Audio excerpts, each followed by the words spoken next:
Welcome to Dr. Creepin's Dungeon.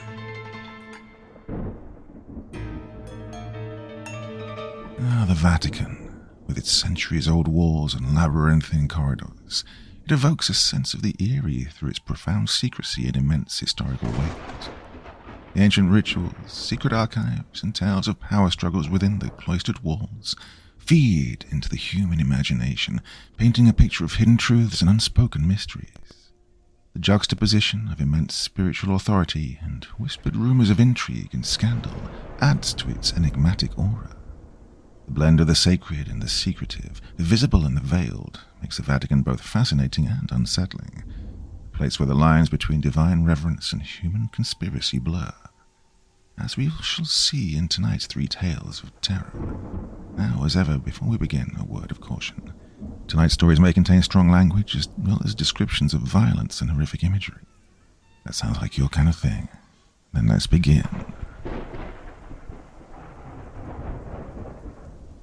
The document that I'm about to leak is highly controversial and contains restricted information regarding human experiments conducted by the Vatican during World War II. Records of these experiments have languished in the Vatican's secret archive for decades. Given their secrecy, this disclosure represents the first time this information has been shared with the public. What follows is a letter written by a Parisian priest named Father Bonnard, describing the human experiments he performed on American POWs in Arles, France. These experiments were carried out unbeknownst to the Allied forces, and represent a dark pattern of treachery indicative of the Vatican during that time. The letter has been meticulously translated from its original French for readability. Dear Father Courbet, I can understand why Van Gogh spent so much time painting the Arles landscape. The sunflower fields are beautiful, and made me regret the excessive time I must spend underground. Given the importance of my work, though, this sacrifice is not only necessary but desired. I'm making major breakthroughs here. My inquiry is ever hurtling towards its conclusion, which will be so grand that even the Pope himself will sing my praises. In order for you to fully understand my work, I must record the important events of yesterday morning, for they represent my most successful trials yet. My contacts captured and delivered 5 more American soldiers Sunday, most of them misdropped infantrymen. The Americans are even more sloppy than the British. They roam the countryside in ragtag bunches, lost and objectiveless like mutts abandoned by their masters. God himself couldn't devise better subjects. Given their ignorance of our language, they are easy to trick, and walk bright-eyed and cheery into my contacts' vehicles. You can imagine their surprise when they arrive in Arles and are chained to the pipes in my basement, a precaution which I quickly learned to take. But I digress. I began my experiment yesterday morning after giving the Americans a day to adjust to their captured states. They hurled vile insults and spat at me as I descended the stairs, which is typical behavior of men from such a vulgar country. Fortunately, I possess a more refined mind and chose to ignore their imbecility rather than retaliate with equally base behavior. "Why are you doing this to us, asshole?" said Bruce, the unofficial leader of their squad. He had massive biceps and short cropped black hair. I ignored him. I find it wise to avoid conversing with my subjects. They are nothing but vessels. Engaging with them riles them up and makes it harder to do my work. So I picked up my copy of Rituale Romanum without saying a word, and returned to my handwritten version of the Inversione di Fortuna rite. The Americans berated me with vile insults as I reviewed my notes. Obscenities poured from their mouths like toxic fumes, and would have filled me with rage had I not been so absorbed by the words in front of me. Although my last performance of the rite had failed miserably, I was confident that I had made the proper changes to the incantation, and prayed that my efforts this time would yield positive results. Disposing of bodies is becoming increasingly difficult. The Arlesians are growing suspicious of their shut-in priest and spy on my every movement, fishing for controversies and spreadable gossip. In order to avoid having to switch towns for the 3rd time this year, I needed to preserve the Americans for as long as I could. I couldn't afford any more catastrophic failures. Tales of violent screams and the reanimated dead were being associated with my basement, and I didn't want the townsfolk to deduce the veracity of these tales, for my work would cause their feeble minds to double over in fear. "Hey, prick," said Bruce, voice trembling with fear. "How about you put away that book and talk to us here? The least we deserve is an explanation of what's going on." Despite my typical rule of avoiding conversations with my subjects, there was something about the way Bruce said this that made me want to respond. His voice had an earnestness to it, atypical of an American in his position. "You are about to be exposed to the forces of hell," I said, "so that I may learn the secrets of heaven." I launched into the Inversione di Fortuna right before he had a chance to respond. The Americans convulsed as my words assaulted their ears. Frothy saliva filled their mouths and went spilling onto their contracting chests. Their convulsions became so great that they started struggling against their chains like wounded animals, sending streams of blood cascading down their wrists. Despite their violent reactions, I continued my recitation of the rite with fervor. These convulsions are normal and represent physical manifestations of their souls being exposed to the forces of hell. Their bodies went limp as their souls flooded from their bodies like water down a drain. Other than the howling of the wind drifting through the floorboards, the room fell silent. As the minutes ticked by, and their still bodies remained lifeless, I feared that the trial had failed. Cursing myself for my shortcomings, I closed the Rituale Romanum and steeled myself for the prospect of having to dispose of more corpses. But then, the Americans inhaled raspy breaths and opened their eyes. Much to my delight, their eyes were yellow. My heart quickened as Bruce's yellow eyes locked onto my own. "You wear the cloth," he said, "and yet you willingly knock on hell's door. Why is this, priest?" His voice had been completely changed by the entity commandeering his spirit. Where once his tone had been coarse and vulgar, it was now smooth and elegant. I could tell that I was conversing with a being vastly wiser than myself. The eyes boring into my flesh were ancient, and exhumed infinite knowledge about good, evil, and ultimate reality. I vowed to extract this knowledge using any means necessary. "I summoned you so that I may converse with spirits wiser than myself," I said. "Spirits?" Bruce laughed. "There are no spirits here, only hatred."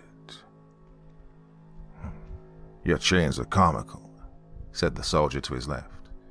"Do you really think that'll protect you from us?" He rattled his manacles mockingly against the wall. "The chains are not for you, but for the soldiers in which you inhabit. They are brutish creatures and will slit my throat if given the chance." "You fear for the safety of your flesh," said Bruce, grinning, "when you should fear for the fate of your soul. I'm of the mind to dine on your spirit now. There's always room in hell for one more priest." Knowing that I needed to remain firm in the face of such threats, I brandished the crucifix dangling from my neck and raised the Rituale Romanum from my side, sending Bruce and his companions writhing against the wall. "Making an attempt on my life would be unwise," I said, "for in my hands I possess the means of banishing you all back to hell. Given that the land of the living is preferable to the dominion of the dead, I doubt that any of you wish to depart from your newfound vessels." "You threaten us, priest," said the soldier to Bruce's right. "Hell is our home. I'll gladly return, with your flesh between my teeth." "My companion speaks the truth," said Bruce. "You hold no power over us, so why perform this pathetic charade?" Feeling the situation quickly slipping from my control, I thumbed open the Rituale Romanum to the exorcism rite. I then began to recite the sprawling Latin with such force my jaw vibrated. Bruce and the other soldiers emanated pain-filled shrieks as my words crashed into them like vials of acid. They struggled against their chains like trapped animals, and shut their eyes so tightly their eyelids wrinkled. One of the soldiers gnashed his teeth with such tenacity he bit off his tongue. Dark blood pooled from his mouth in thick rivulets, trickling down his exposed chest before crashing towards the floor. Eventually their screams reached such volume that they nearly drowned out my voice. Regardless, I continued reading, for I needed to prove to them that my power was legitimate. "Enough!" roared Bruce, hoarse voice reverberating around the room like a screeching megaphone. "You've proven your point. Close that blasted book and tell us the reason you've conjured us. For if you utter one more word from that cursed rite, your suffering will be legendary, even in hell." I lowered the book to my side, doing my best to ignore such a spine-chilling comment. "I want you to answer my questions," I said. "How many questions?" "Oh, as many as I choose to ask." "What will we get in return?" "In return, I will allow you to remain on Earth." "Unchained?" "Oui, unchained." Bruce's eyes glowed like amber in the low light of the candles spaced intermittently around the walls. "We accept your offer. Ask us your questions." His assent filled my veins with adrenaline. Never before had I progressed to this point in my trials. Typically, my subjects died during their possessions. The shock of such vile presences entering their minds caused them to either tear out their throats or smash their heads against the closest wall until their skulls cracked open like rotten pumpkins. To think that I could finally converse with omnipotent entities, no matter how insidious, about the afterlife caused my heart to gallop. Just the thought of the profound knowledge that they could bestow upon me caused my hands to tremble. God willing, I could become the wisest man on earth and be the sole possessor of true revelations of heaven and hell. For this reason, I needed to proceed carefully. I couldn't afford to slip up. I might not ever receive such a valuable opportunity again. If my previous track record was a valid indicator of future successes, then it might take years, if not decades, for me to reproduce such clean possessions. Given my raging desire for tangible answers, I steeled my nerves and regarded Bruce with serious eyes. "I will ask my questions," I said, "but first I need assurances that your answers will be truthful. If I sense that you're lying, then I will banish you back to hell." Such a cacophonous laugh exploded from Bruce's mouth that it caused me to retreat a step towards the door. I didn't think that human beings were capable of projecting such a grotesque sound. His vocal cords grated against each other like sandpaper, producing a noise so jarring my ears still ache as I write this. "And how should we provide such assurances?" said Bruce. "Shall we make a blood pact?" "You'll just have to take our words at face value, priest." "Fair enough." Now that the opportunity to ask my questions was literally staring me right in the face, anxiety wrapped its icy fingers around my throat, causing my mind to go blank. The questions that I'd been reflecting on for decades flooded from my memory. All I could do was stand there like an imbecile as Bruce's yellow eyes seared my skin. Eventually, I regained my wits and began my inquiry. "Does God exist?" I asked. Bruce flashed me a deviant look, then erupted into such a violent fit of laughter that my blood ran cold. The room darkened as Bruce's laughter assaulted my ears. His gaping mouth consumed the candlelight like a black hole, causing the shadows undulating along the walls to elongate into sinister shapes. For the first time since facilitating the soldier's possessions, I felt my lungs constrict with fear. "Leave it to a priest to ask such a childish question," said Bruce, laughter reducing from a rolling boil to a dull simmer. especially one as tainted as you. I stepped forward, fear morphing into anger. Mocking me is not part of our deal, I said. My incredulity sent the remaining soldiers tumbling into deafening laughter. Their voices morphed into a single entity and berated my ears like minuscule knives hurtling through the air. "Have we offended you, Father?" said the soldier to Bruce's left. Do we need to be punished?" I blushed, despite my efforts to hide my emotions. "Answer my question, or I will reclaim the gifts I have given you. Don't pretend like you wouldn't prefer to remain inside these Americans." "Don't worry," said Bruce, eyes narrowing. "We will answer your questions. Consider our laughter a harmless interlude." "Speak then, for my patience is growing thin." Bruce wet his lips with a tongue so dark it was nearly black. Your question is more complex than you think, and doesn't have a simple answer. Nonetheless, you must answer it. Remember our agreement." My hands trembled with excitement as Bruce stared at me through the shadows. Although I'd been performing the inversione di fortuna ritual for decades, never before had I successfully conjured an entity intelligent enough to answer my questions. To think that I was only moments away from receiving such profound spiritual knowledge quickened my heart. The other soldiers looked at Bruce. Based on their expressions, they appeared even more interested in hearing what his response would be than I was. And for this reason, they fell silent the moment he began talking, and remained still throughout the entirety of our conversation. "Your question is ineffable," said Bruce. "Such metaphysical insights are incompatible with your language. You're asking me to explain something beyond the comprehension of your feeble mind." "Regardless, you must make an attempt. My mind is sharper than you think. Your words will not fall on lame ears." It's not lame ears I'm worried about, but dumb." Bruce folded his arms across his chest, causing his chains to rattle. "I suppose that I can attempt an answer, however crude it may be."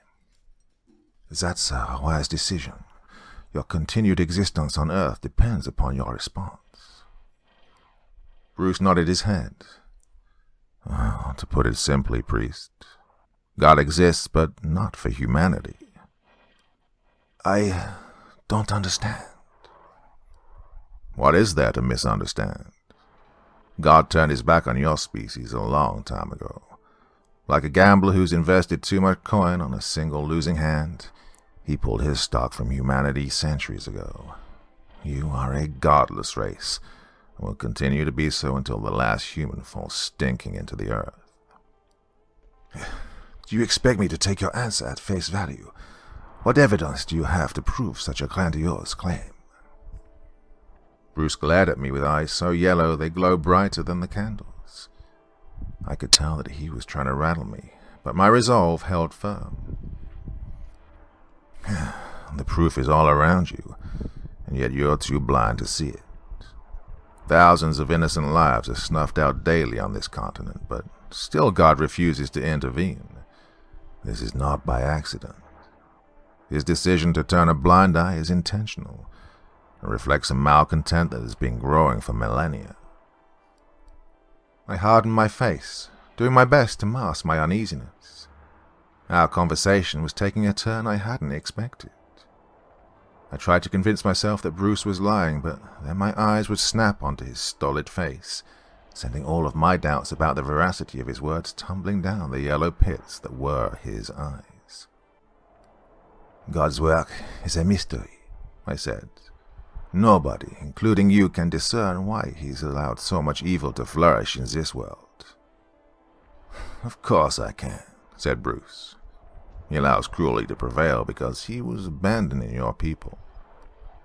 Human beings are naturally violent and barbaric. This war is only the most recent manifestation of base behavior stretching back to Cain. God's grown weary of being exploited by such ungrateful creations. He has washed his hands of humanity, and now solely focuses on cultivating the kingdom of heaven. If I'm to believe that God has truly abandoned humanity, then I need to know the exact incident that has caused such a damning decision. Surely there must be one, for otherwise his decision is arbitrary and incompatible with his divine nature. The inciting incident, as you call it, was when your people murdered his only son. He sent Jesus to raise up humanity, not fall victim to its most heinous act. And although he has forgiven your kind for such a cruel betrayal, he is not forgotten. The crucifixion of Jesus marks the moment that God relinquished his hold on mankind. He's allowed your species to fester ever since. Anger swelled within me, despite my desire to keep a level head. Bruce's words were blasphemy. How could God abandon his own children? The thought was inconceivable. It certainly couldn't be true. My mind reeled as a lifetime of faith crumbled under Bruce's gaze. Were my Catholic beliefs truly defunct? Had God truly left us to languish in our cruel and deceitful ways? I couldn't stomach the thought. I couldn't imagine living in a world void of God's grace. "Think about it, Father," said Bruce, grinning. "The Bible is overflowing with accounts of God's presence on this earth. Tell me then, why isn't his presence felt anymore? Why doesn't he tangibly intervene in human affairs like he did for Moses or Noah? Why has his voice grown silent?" "You're lying," I said, voice trembling with rage. "No, I should never have trusted you to aid my inquiry."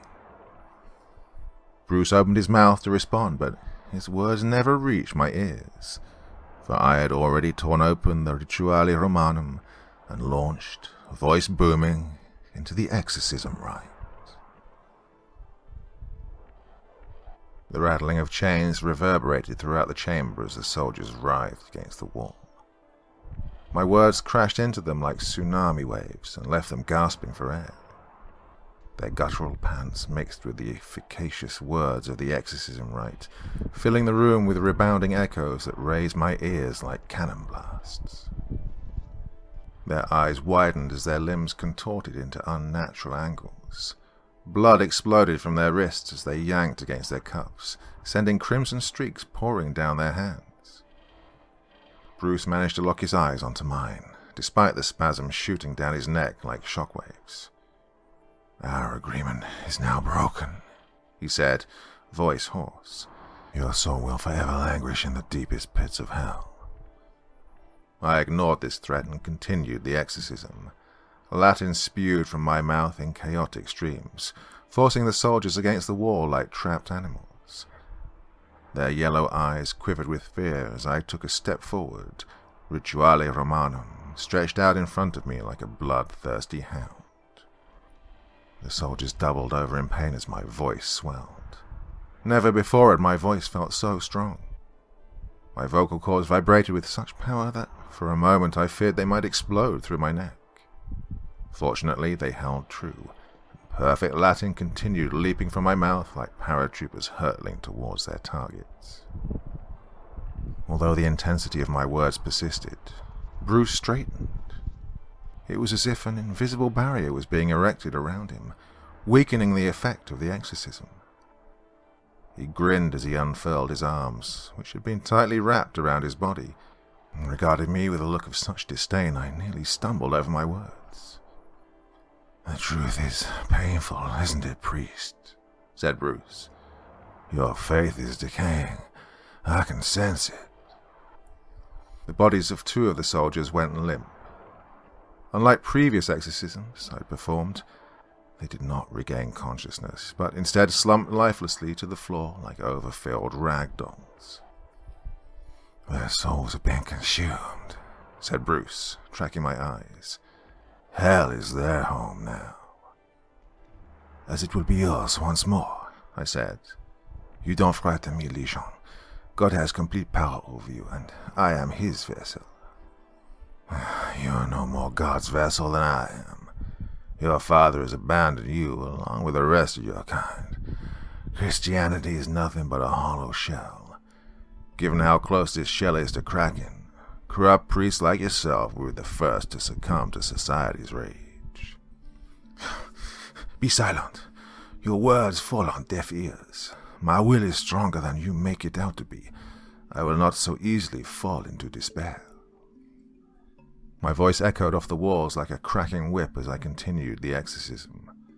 Sweat poured down my face in streams and crashed onto the yellow pages of the Rituale Romanum. Bruce glared at me as my words barreled into him like a physical force. Hatred radiated from his yellow eyes in sinister waves, and would have caused me to recoil if I wasn't so focused on sending him screaming back to hell. Adrenaline exploded through my veins as two more soldiers slumped to the ground. Just like their comrades, they remained lifeless.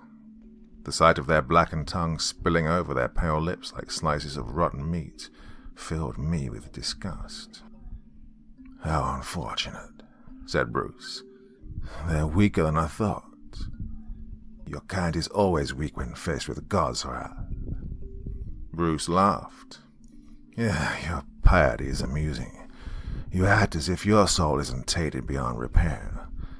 I know all about your past, Bernard, and I can assure you God has reserved a special place in hell for men like you." I tightened my grip on the Rituale Romanum.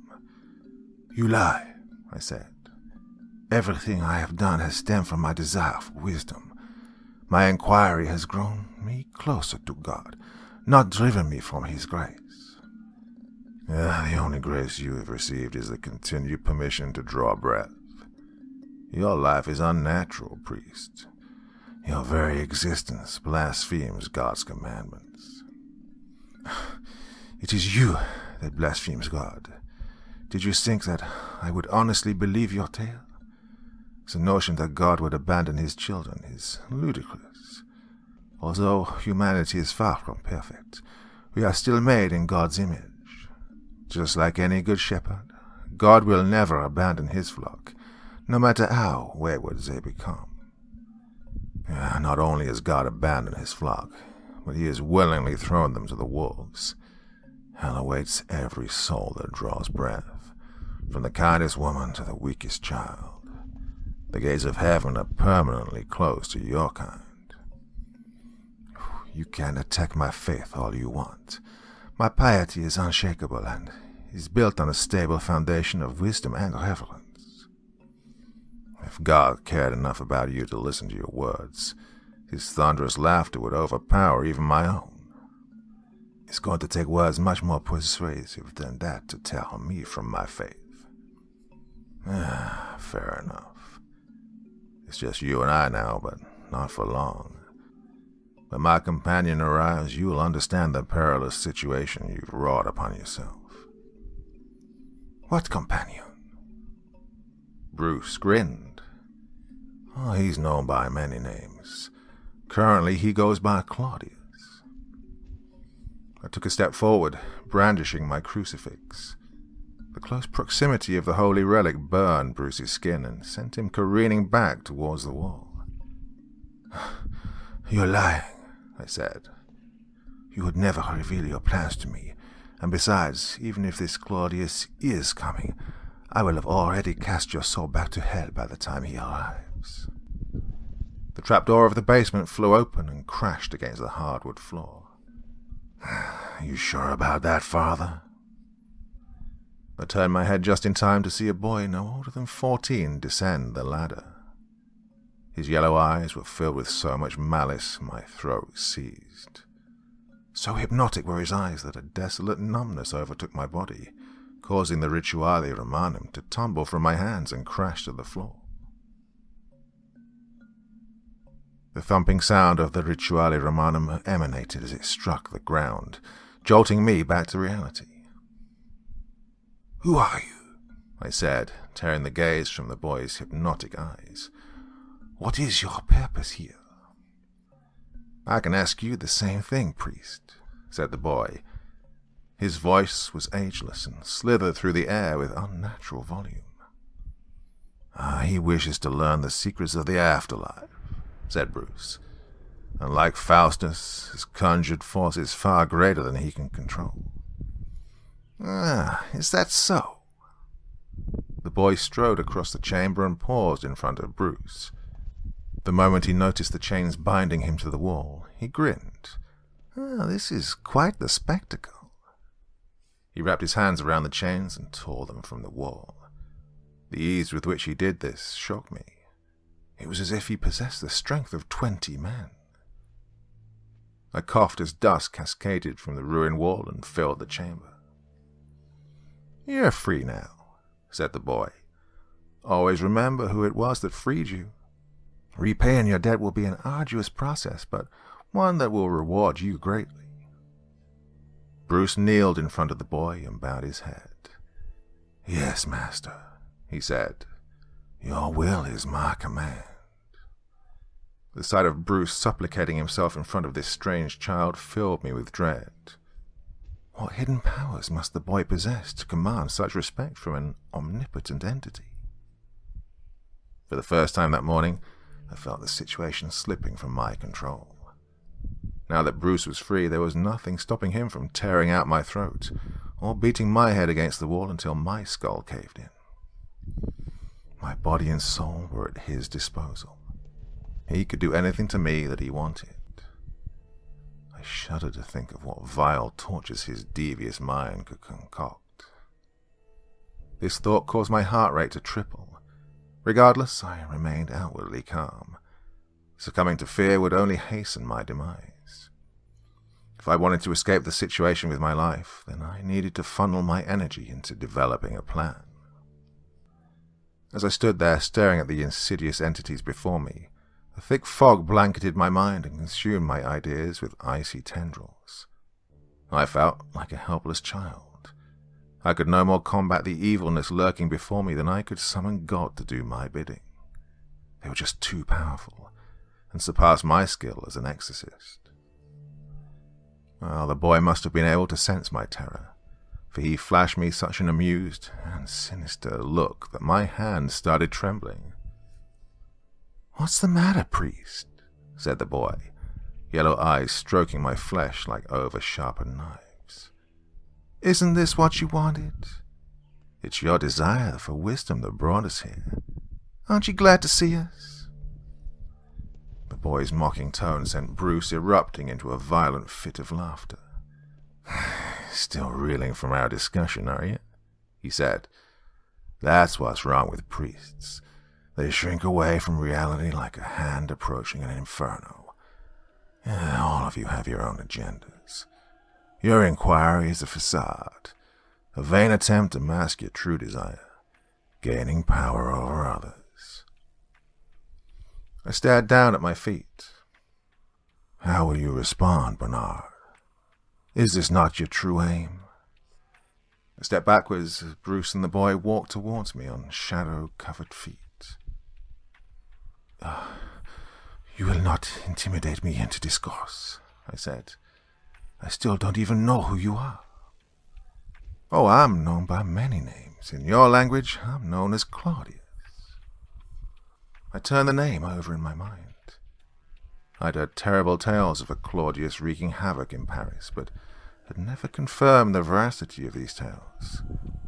Was this boy truly capable of committing the horrors that I'd heard about? The legends of his unspeakable crimes spread like wildfire throughout the countryside.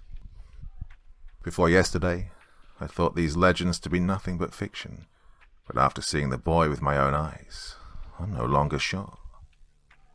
"You're familiar with my name," said Claudius, taking another step forward. "Your face betrays your fear." "I've heard rumors." "And do you believe these rumors?" "No more than I believe God has abandoned his children." Spoken like a true priest. Only, you're not a true priest, are you, Father? You're an impostor, a fraud. Your faith is weak, just like your tainted motivation. Claudius took another step towards me. Now that he was only a few feet away, his hypnotic gaze threatened to rob me of my consciousness. "Your beliefs matter not," he continued. Only pain exists where you're going. Oh, pain and despair. I'm not going anywhere with you, I said, voice sounding weak even to my own ears. The closer Claudius crept towards me, the more drained I felt, as if approaching proximity was robbing me of my life force. You don't have a choice, said Claudius. I own you, Bernard. Your soul belongs to me. Your screams will fill the halls of hell for an eternity. I took another step back. He was close enough to touch me now. Just the thought of his hands upon my skin turned my stomach. I cursed myself for so easily losing my resolve. No agent of hell, regardless of how malicious, should be able to weaken my faith. Your time on this earth has come to an end, said Claudius. Your corruption has been allowed to fester for too long. It's time that you receive the punishment that you've spent a lifetime accruing. The sight of Claudius's hand reaching through the shadows towards my head snapped me out of my stupor. I lunged forward, dodging his fetid fingers, and scooped up the Rituale Romanum from the floor. It is you that is corrupt, I said, tearing open the yellow pages. Your words do not intimidate me. I will drive your twisted presence from that poor child's flesh like poison from a wound. I launched into the exorcism rite before Claudius had a chance to respond, voice ricocheting around the chamber with such force that dust rained down from the ceiling. The thundering Latin of the exorcism rite caught Claudius off guard and sent him tumbling towards the ruined wall behind him. He placed his hands just in time to prevent his head from exploding against the jagged stones. Eyes bulging with pain as the sharp rock sliced open his palms and sent black blood splashing to the floor. He opened his mouth to speak. The deafening volume of my voice caused him to shut it moments later, morphing his lips into a rictus snarl. I saw Bruce charging me out of the corner of my eye. His silent feet sent a fresh wave of dust billowing around the chamber and caused a sordid haze to descend over the yellow light drifting in from the candles. I raised my crucifix just as he was about to sink his teeth into my neck. The close proximity of the holy relic sent him plummeting to the ground. Smoke billowed from his pores as he writhed in the dust, darkening the muck already spinning through the air with its nauseating ochre. Bruce screamed as black blisters covered his arms. These blisters looked infected and filled the chamber with a rancid odor. Adrenaline erupted through my veins at the sight of his pain and confusion. Only moments ago I'd feared that he would tear out my throat and drag my soul to hell. To think that that God, had the power to defeat such a malevolent entity quickened my heart. But then Claudius raised his hand and pinched my throat shut with an invisible force, sending my newfound confidence rupturing into oblivion. This charade has gone on long enough, said Claudius, voice 2 tones deeper than the last time he'd spoken. Your performance of the exorcism rite is nothing but a pantomime, an attempt to evoke the power of a god that has long since abandoned you. Faith will not save you from your fate, Father, especially faith tainted with doubt and despair. My face contorted with pain as my lungs deflated. I felt like a pair of claws was constricting my organs, and would have screamed had my throat not been sealed off by the invisible substance. No matter how hard I tried to gulp air down my burning throat, my lungs remained empty. My face turned a sickly purple as my lungs withered, darkening my vision. Never before had I felt such pain. Embrace your suffering, said Claudius, face dominated by a sardonic grin. For pain will soon be your undying companion. What you're experiencing now is only a small taste of what you will experience in hell. The tortures that I will inflict upon you will become notorious, and cause even demons to tremble. My body convulsed from oxygen deprivation, sending me crashing to the ground. Dust filled my mouth as my face landed face first on the wood. I listened as a pair of feet slithered across the floor and stopped beside me. "Where is your God, Bernard?" said Claudius. "You are one with his disciples. Shouldn't he be protecting you?" He kicked me in the stomach and sent the little oxygen that remained inside my body pouring from my gasping mouth. "Shouldn't he strike me dead where I stand?" He kicked me again. "Here I am ending your blasphemous life, and yet God does not intervene. That's not by accident. He has condemned you, just like every other priest corrupting his name." I rolled over onto my back and panted with such force my ribs groaned. I could feel death wrapping its icy fingers around my throat, and shuddered. "Your time on earth has come to an end. Your soul's journey through hell is long overdue." I flailed my arms as he straddled my body and wrapped his hands around my throat. Our eyes locked, and his hypnotic gaze filled my limbs with a stinging numbness that caused my arms to fall lifelessly to my sides. "Don't struggle," said Claudius, voice an insidious whisper. "Your soul is already mine." My eyes rolled as a blinding redness consumed my vision. This redness felt evil and alive, as if it were a living organism. The redness receded as images of a pit blacker than death overcame my mind. Millions of bodies were languishing in this pit, limbs broken and eyes gouged. Their twisted screams echoed endlessly through the air as this pit momentarily consumed their faces and scalded their skin before spitting them back out further up the chasm. On a cliff overlooking this pit was a jagged castle made of black obsidian. Its twisted spires towered menacingly into the starless yellow sky and vibrated incessantly from the guttural screams exploding from the chasm. "Look on my works, ye mighty, and despair," rang Claudius's voice in the distance. He sounded miles away, even though his mouth was no more than 6 inches from my ears. The longer I gazed upon his foreboding castle, the further from my body I felt. My aching lungs had become a distant memory. I was formless and destined for an eternity of suffering in the pit spiraling beneath my feet. "Welcome to your new home, priest." This hellish world became realer with each passing second. I could hardly sense my body, nor see Claudius's eyes hovering above my own. The chaotic pit was all that existed, and my mind reeled as it beckoned me with open arms.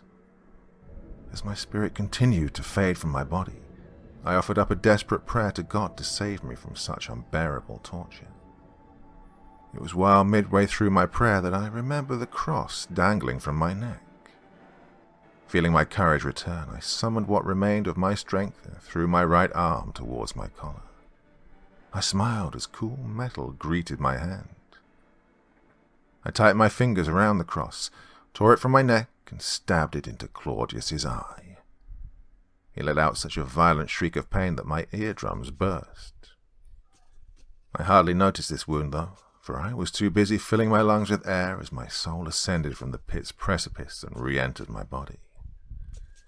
"You ignorant bastard," roared Claudius, black blood oozing down his cheek in thick streams. I shot to my feet just as he started lunging towards me. My crucifix connected with his forehead and melted through his flesh like a hot knife slicing a stick of butter. Fetid steam billowed from his wound and seared my eyes with particles of charred skin. Claudius shot backwards and stumbled over Bruce's legs, who crawled over to the ruined wall to nurse the wounds of his arms. After yelling at each other in an evil-sounding language, they bolted to their feet and retreated towards the trapdoor. "Don't think that you've won, Bernard," said Claudius. "We'll be back, and next time luck will not save you." Before I could open my mouth to respond, they climbed through the trapdoor with unnatural speed and disappeared from the house. The last thing I heard before falling unconscious was the whispering wind of the Arles countryside, which cascaded through the still swinging front door in steady bursts. I imagined this breathed through the sound of angels singing. I started writing this letter the moment I regained consciousness. Preserving the accuracy of my experience is of the utmost importance, for it provides the Church with an unprecedented view of the afterlife. Words can hardly describe how eager I am to continue my experiments. Yesterday's trials have renewed my interest in the inversione de fortuna ritual. I refuse to listen to Claudius's revelations about heaven. Down that path lies only despair and the potential to demolish our faith. Instead, I'm more confident than ever that my inquiry will yield positive results. And here's why. As I ascended from the hellish pit after stabbing Claudius in the eye, another vision briefly overtook me. The vision was of an opulent realm, filled with bright white light and smiling faces, which filled me with such peace I trembled just thinking about it. What might this realm be other than heaven? I'm determined to find the answers to this question, for in this realm lies the secrets of our religion. I'm sure of it. For this reason, I will redouble my efforts. I'll update you as I make my progress on this front, and as I grow ever closer to summoning the Fathers of the Church. Until then, you have my best regards. Your friend, Father Claude Bonnard.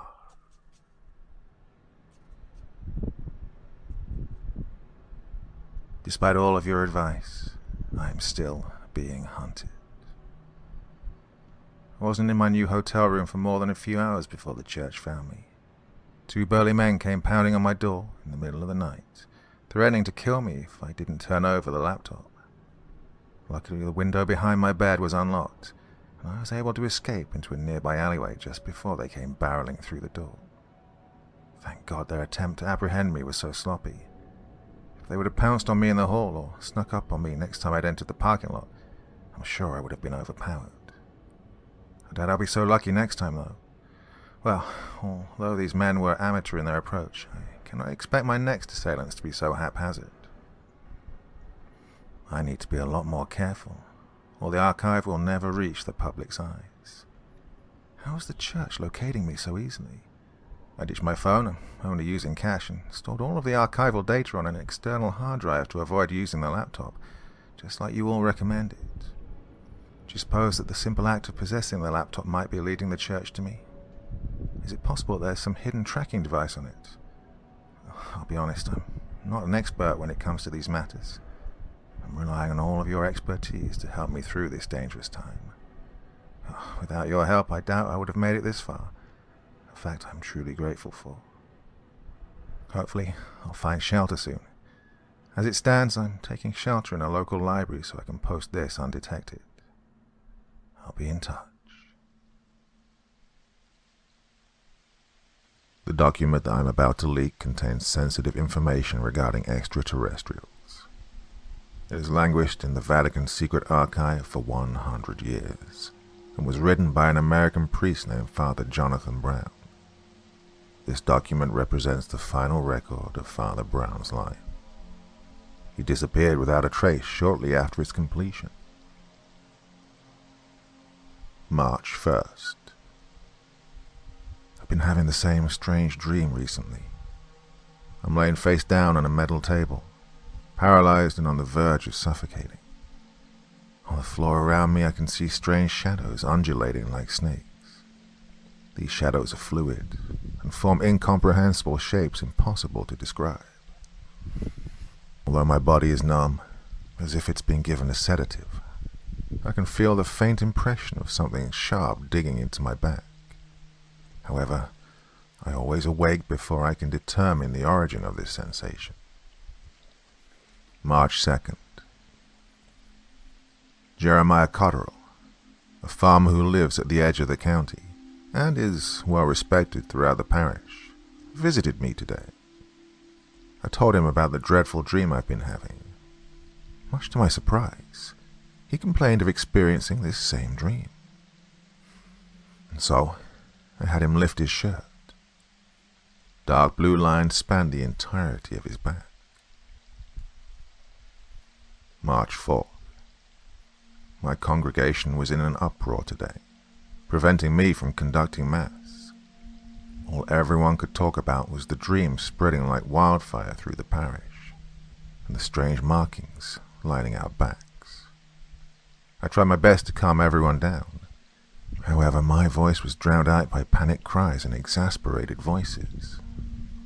Eventually, Mr. Mathers, the oldest farmer in the parish, threw himself in front of the crowd, eyes wild.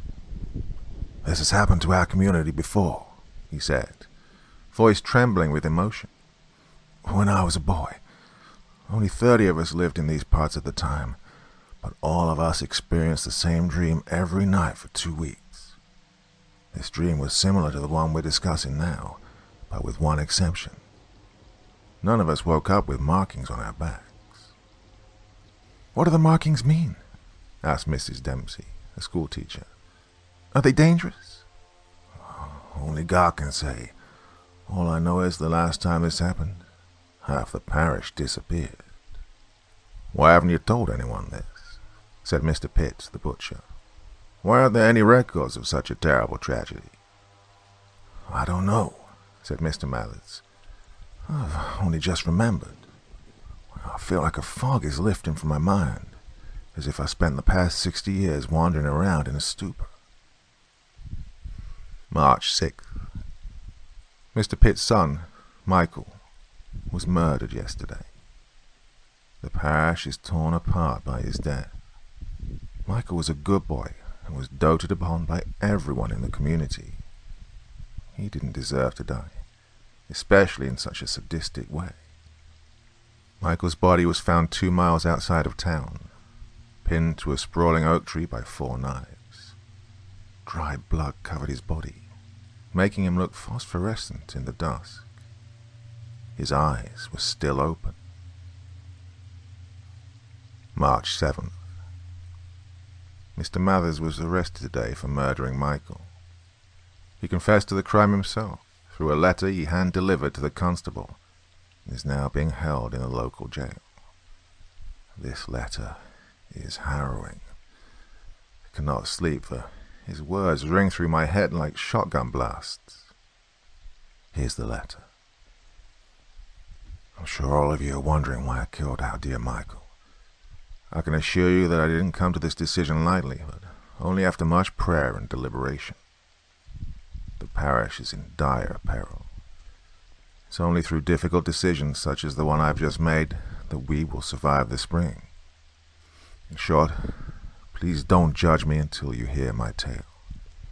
If after hearing what I have to say you choose to condemn me, then I will tie my own noose." 3 days ago an object, I don't know what else to call it, fell from the sky and crashed into my cornfield. This object was about 2 feet in circumference, a perfect sphere, so black it consumed the light around it. I hunkered over it, trying to guess at its origin. However, no matter how hard I examined it, its surface morphed every time I blinked, causing me to lose focus. After staring at it for several minutes, melted soil pooling around my feet in muddy streams, I decided to return to my house to grab my shovel so I could move it without scalding my hands. I figured the professors at Harvard would be interested in purchasing it. Since my father taught me never to turn my back on a quick dollar, I thought that I might make the delivery the following morning. Michael came barreling through the corn in front of me just as I was turning around to leave. His arms were filled with apples he'd stolen from my orchard. He jumped and raised his hands the moment he saw me, sending the apples plummeting to the ground. "Oh, Mr. Mathers," he said, voice rushed. "I was just—" The object leapt from the mud and engulfed his head like a widow's shroud. He flailed his arms and crashed to the ground, shrieks muffled by the gelatinous substance now seeping into his mouth. Before I had time to process what was happening, much less span the distance between us, the object disappeared down his throat. He writhed on the ground as his throat swelled to twice its normal size, and then fell still. "Michael!" I yelled. I hobbled through the mud and knelt beside him. Just as I was about to lower my ear to his mouth to check if he was still breathing, he let forth a guttural scream and jumped to his feet. Fear constricted my chest as I reared backward, head crashing into the nearby cornstalks. I watched in terror as Michael's skin fluctuated in color between purple and black. Blood poured from his eyes in thick streams and bloomed across his white shirt like ink spilled in water. Foam spewed from his mouth. His bowels released. A few moments later, Michael's skin returned to its normal white and he opened his eyes. They were a deep red and gazed upon me with such malice that my lungs seized. He was on me before I had time to address him, snarling like a feral animal. Blood roared in my ears as he pounced on me. He drove his fist into my temple, sending bright-colored stars dancing across my eyes. Gore crashed from his tear ducts and onto my forehead, filling my nose with the smell of iron. I kicked Michael in the groin, for I knew not what else to do. He howled and tumbled to the ground beside me. Seizing my opportunity, I pulled myself to my feet and drove the heel of my boot into his chin, knocking him unconscious. I gazed down at the poor boy, lamenting his fate. If he'd taken any other path through the corn, then this situation could have been avoided. However, he had stumbled upon the object, which proved to be the costliest mistake of his life.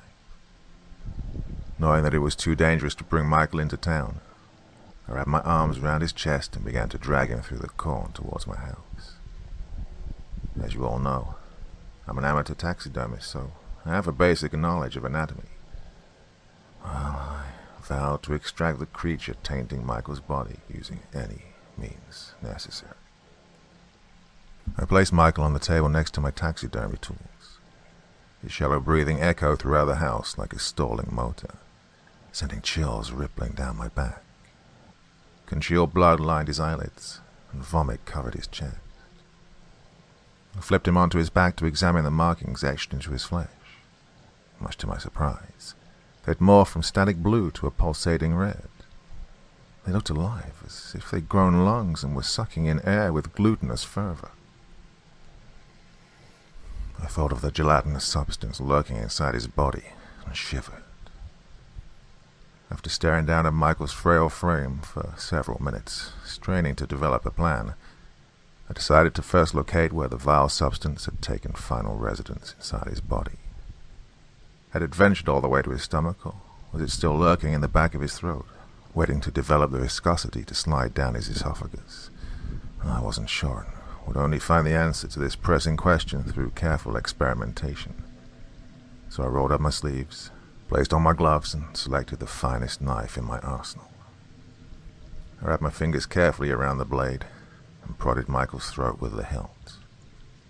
His throat remained still, leaving me to assume that the substance had traveled deeper into his body.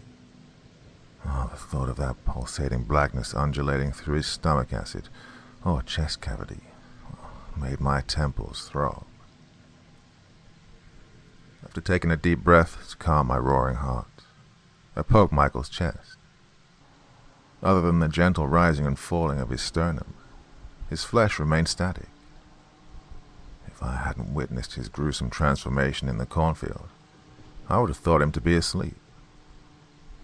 His face looked so peaceful and so young that innocence trailed his every breath. However, I knew better than to let my guard down, for at any moment he could resume his fiendish assault and explode my skull on the corner of the table. So I pushed his face from my mind and focused on his stomach. What should have been no larger than 2 fists had swollen to the size of a fetus. How had I missed his bloated flesh? I don't know.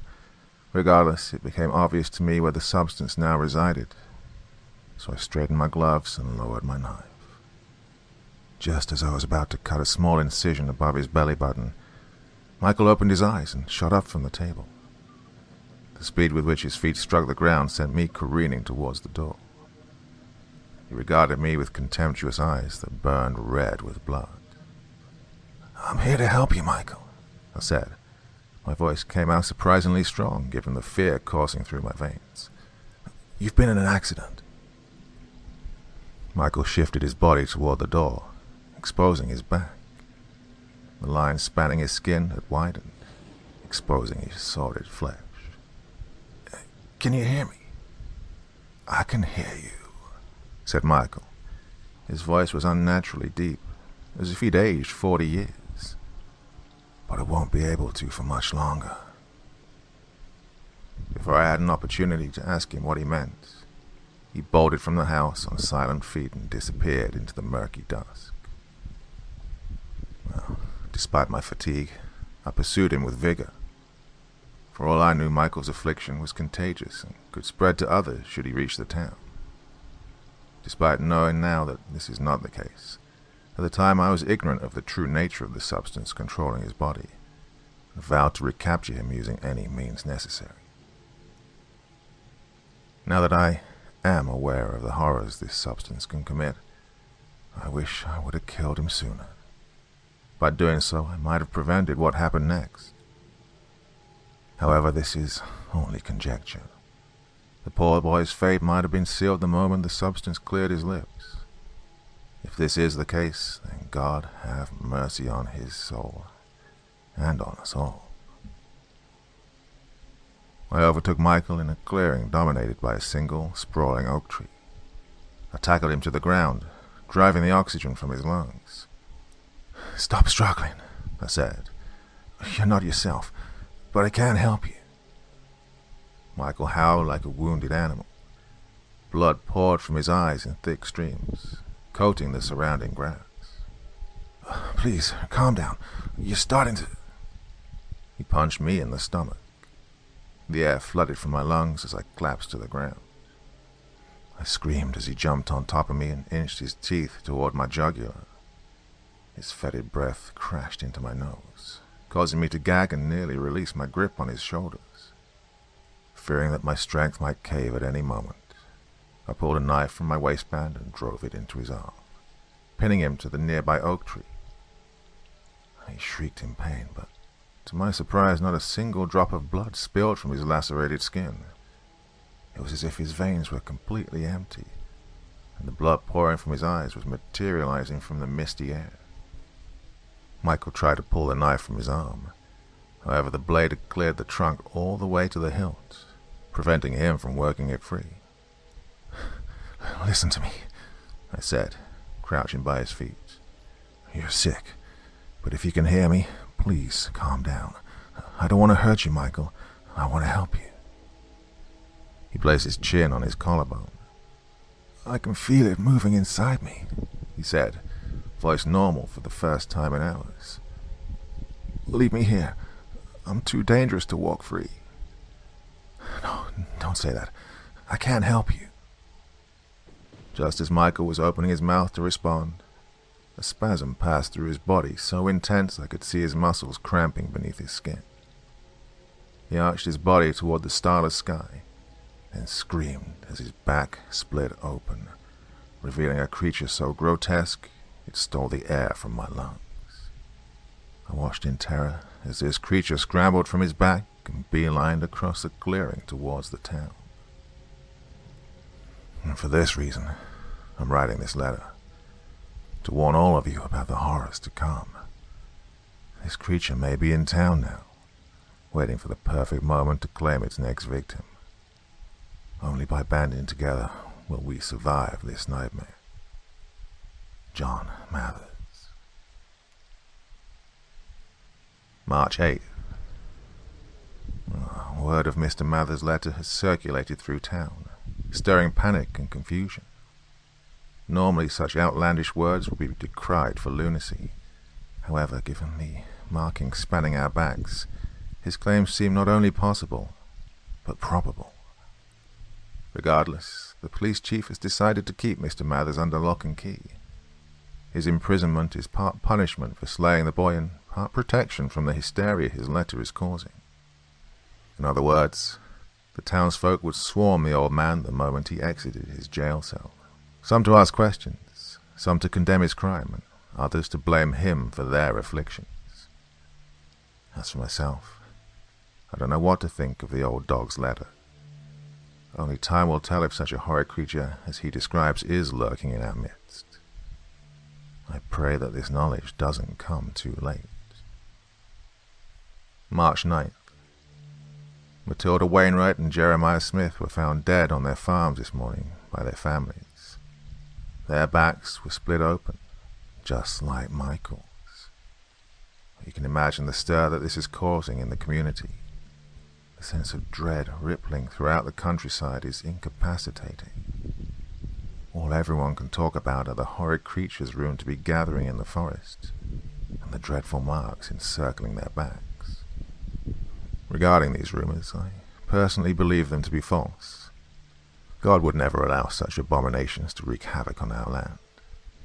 Although I cannot explain the events of the past few days, as a man of the cloth, I refuse to accept these ramblings as anything other than nervous gossip. But then Mr. Mather's jarring letter comes hurtling back to the forefront of my mind, causing me to doubt even my faith. Is the taxidermist telling the truth? Did he truly witness poor Michael undergo such a horrifying transformation? Only time will tell. For now I must calm my mind and retire to bed. Tomorrow is Sunday, and I can already imagine the drama that will unfold during Mass. March 10th. That the congregation didn't come to blows last night is nothing short of a miracle. Tensions are running higher than I thought. I hadn't even ascended the pulpit before questions started flying, and tempers started raging. "We are all doomed," said Tabitha Wheatley, a governess no older than 19. "The deaths of Miss Wainwright and Mr. Smith are proof that none of us are safe. We have all been marked by the beast, and when the beast marks you, not even God can save you."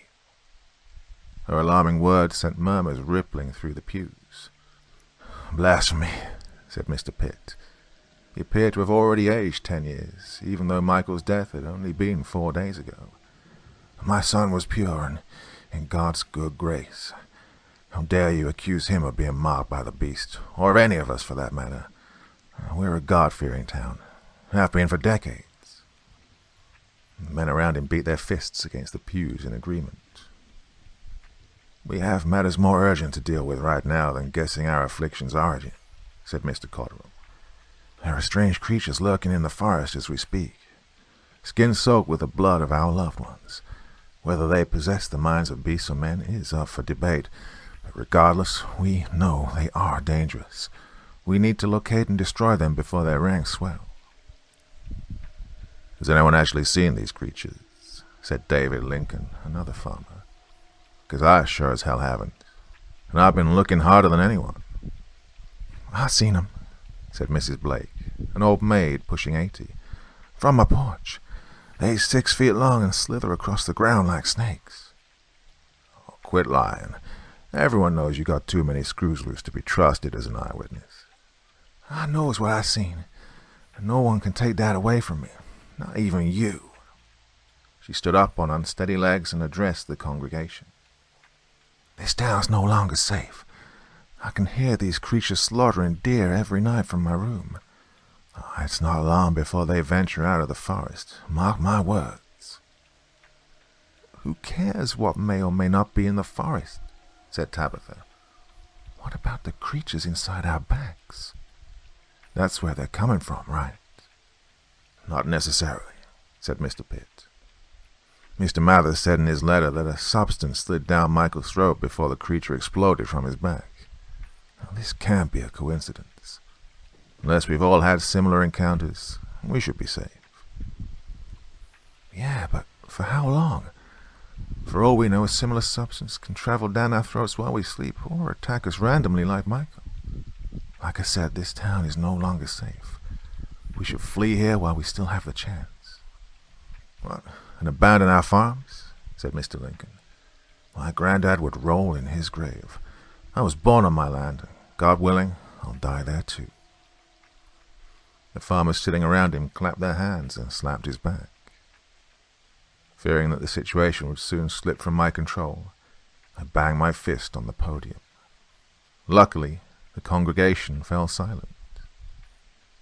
"It's obvious that the past few days have frightened us," I said. However, now is not the time to turn against one another. We are all a part of God's family. We must stand united if we're to overcome this challenge. What do you suggest, Father? Said Mr. Cotterill. You've been surprisingly quiet on the subject. The congregation stared at me expectantly, eyes glowing in the morning sun drifting through the stained glass windows. Well, to start, we should all remain in our homes as much as possible. All 3 deaths this week have occurred on secluded farmland. Although I know we all want to protect our crops, our lives are more important than this year's harvest. Murmurs of approval rippled throughout the pews. I breathed a sigh of relief. I'd worried that they would object to isolating themselves. That at least gave me hope that rationality hadn't fallen victim to panic. At least, not yet. "What about the creatures?" said Tabitha. "Are they real?" I remained silent for several moments, straining under the weight of their collected gazes. If I didn't choose my words carefully, then I could spark a wildfire where now there were only embers. "I'm not sure," I said. Although the rumors sound like outlandish stories, too many lives have been lost to simply brush them off. For this reason, I think we should assemble a small party of men, myself included, to scout the woods. That's the only way to test the veracity of these tales, including Mr. Mather's letter. "Count me in," said Mr. Pitt, rising to his feet.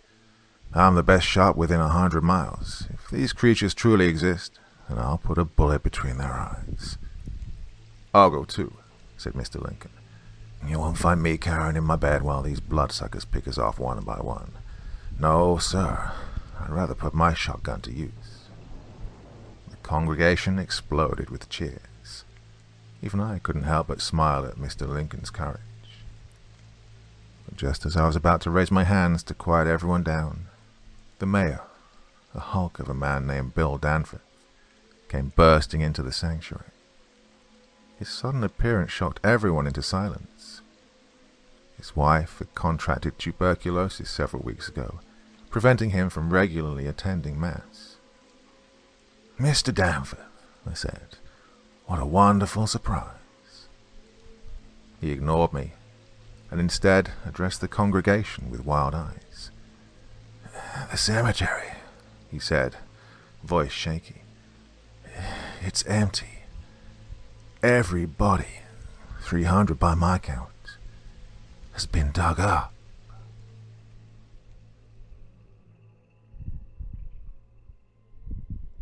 Somebody broke into my hotel room last night.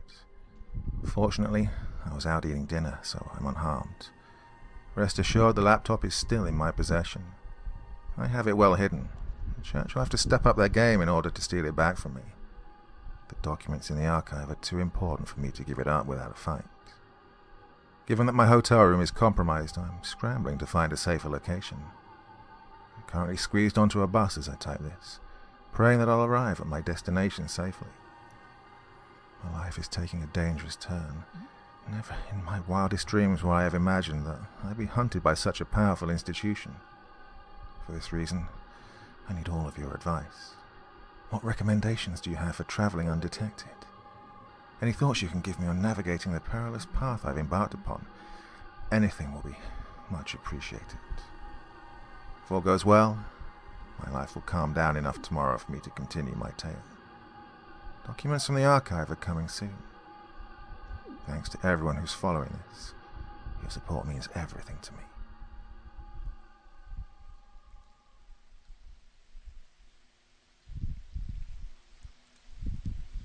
The next document that I'm about to leak contains sensitive information regarding life after death.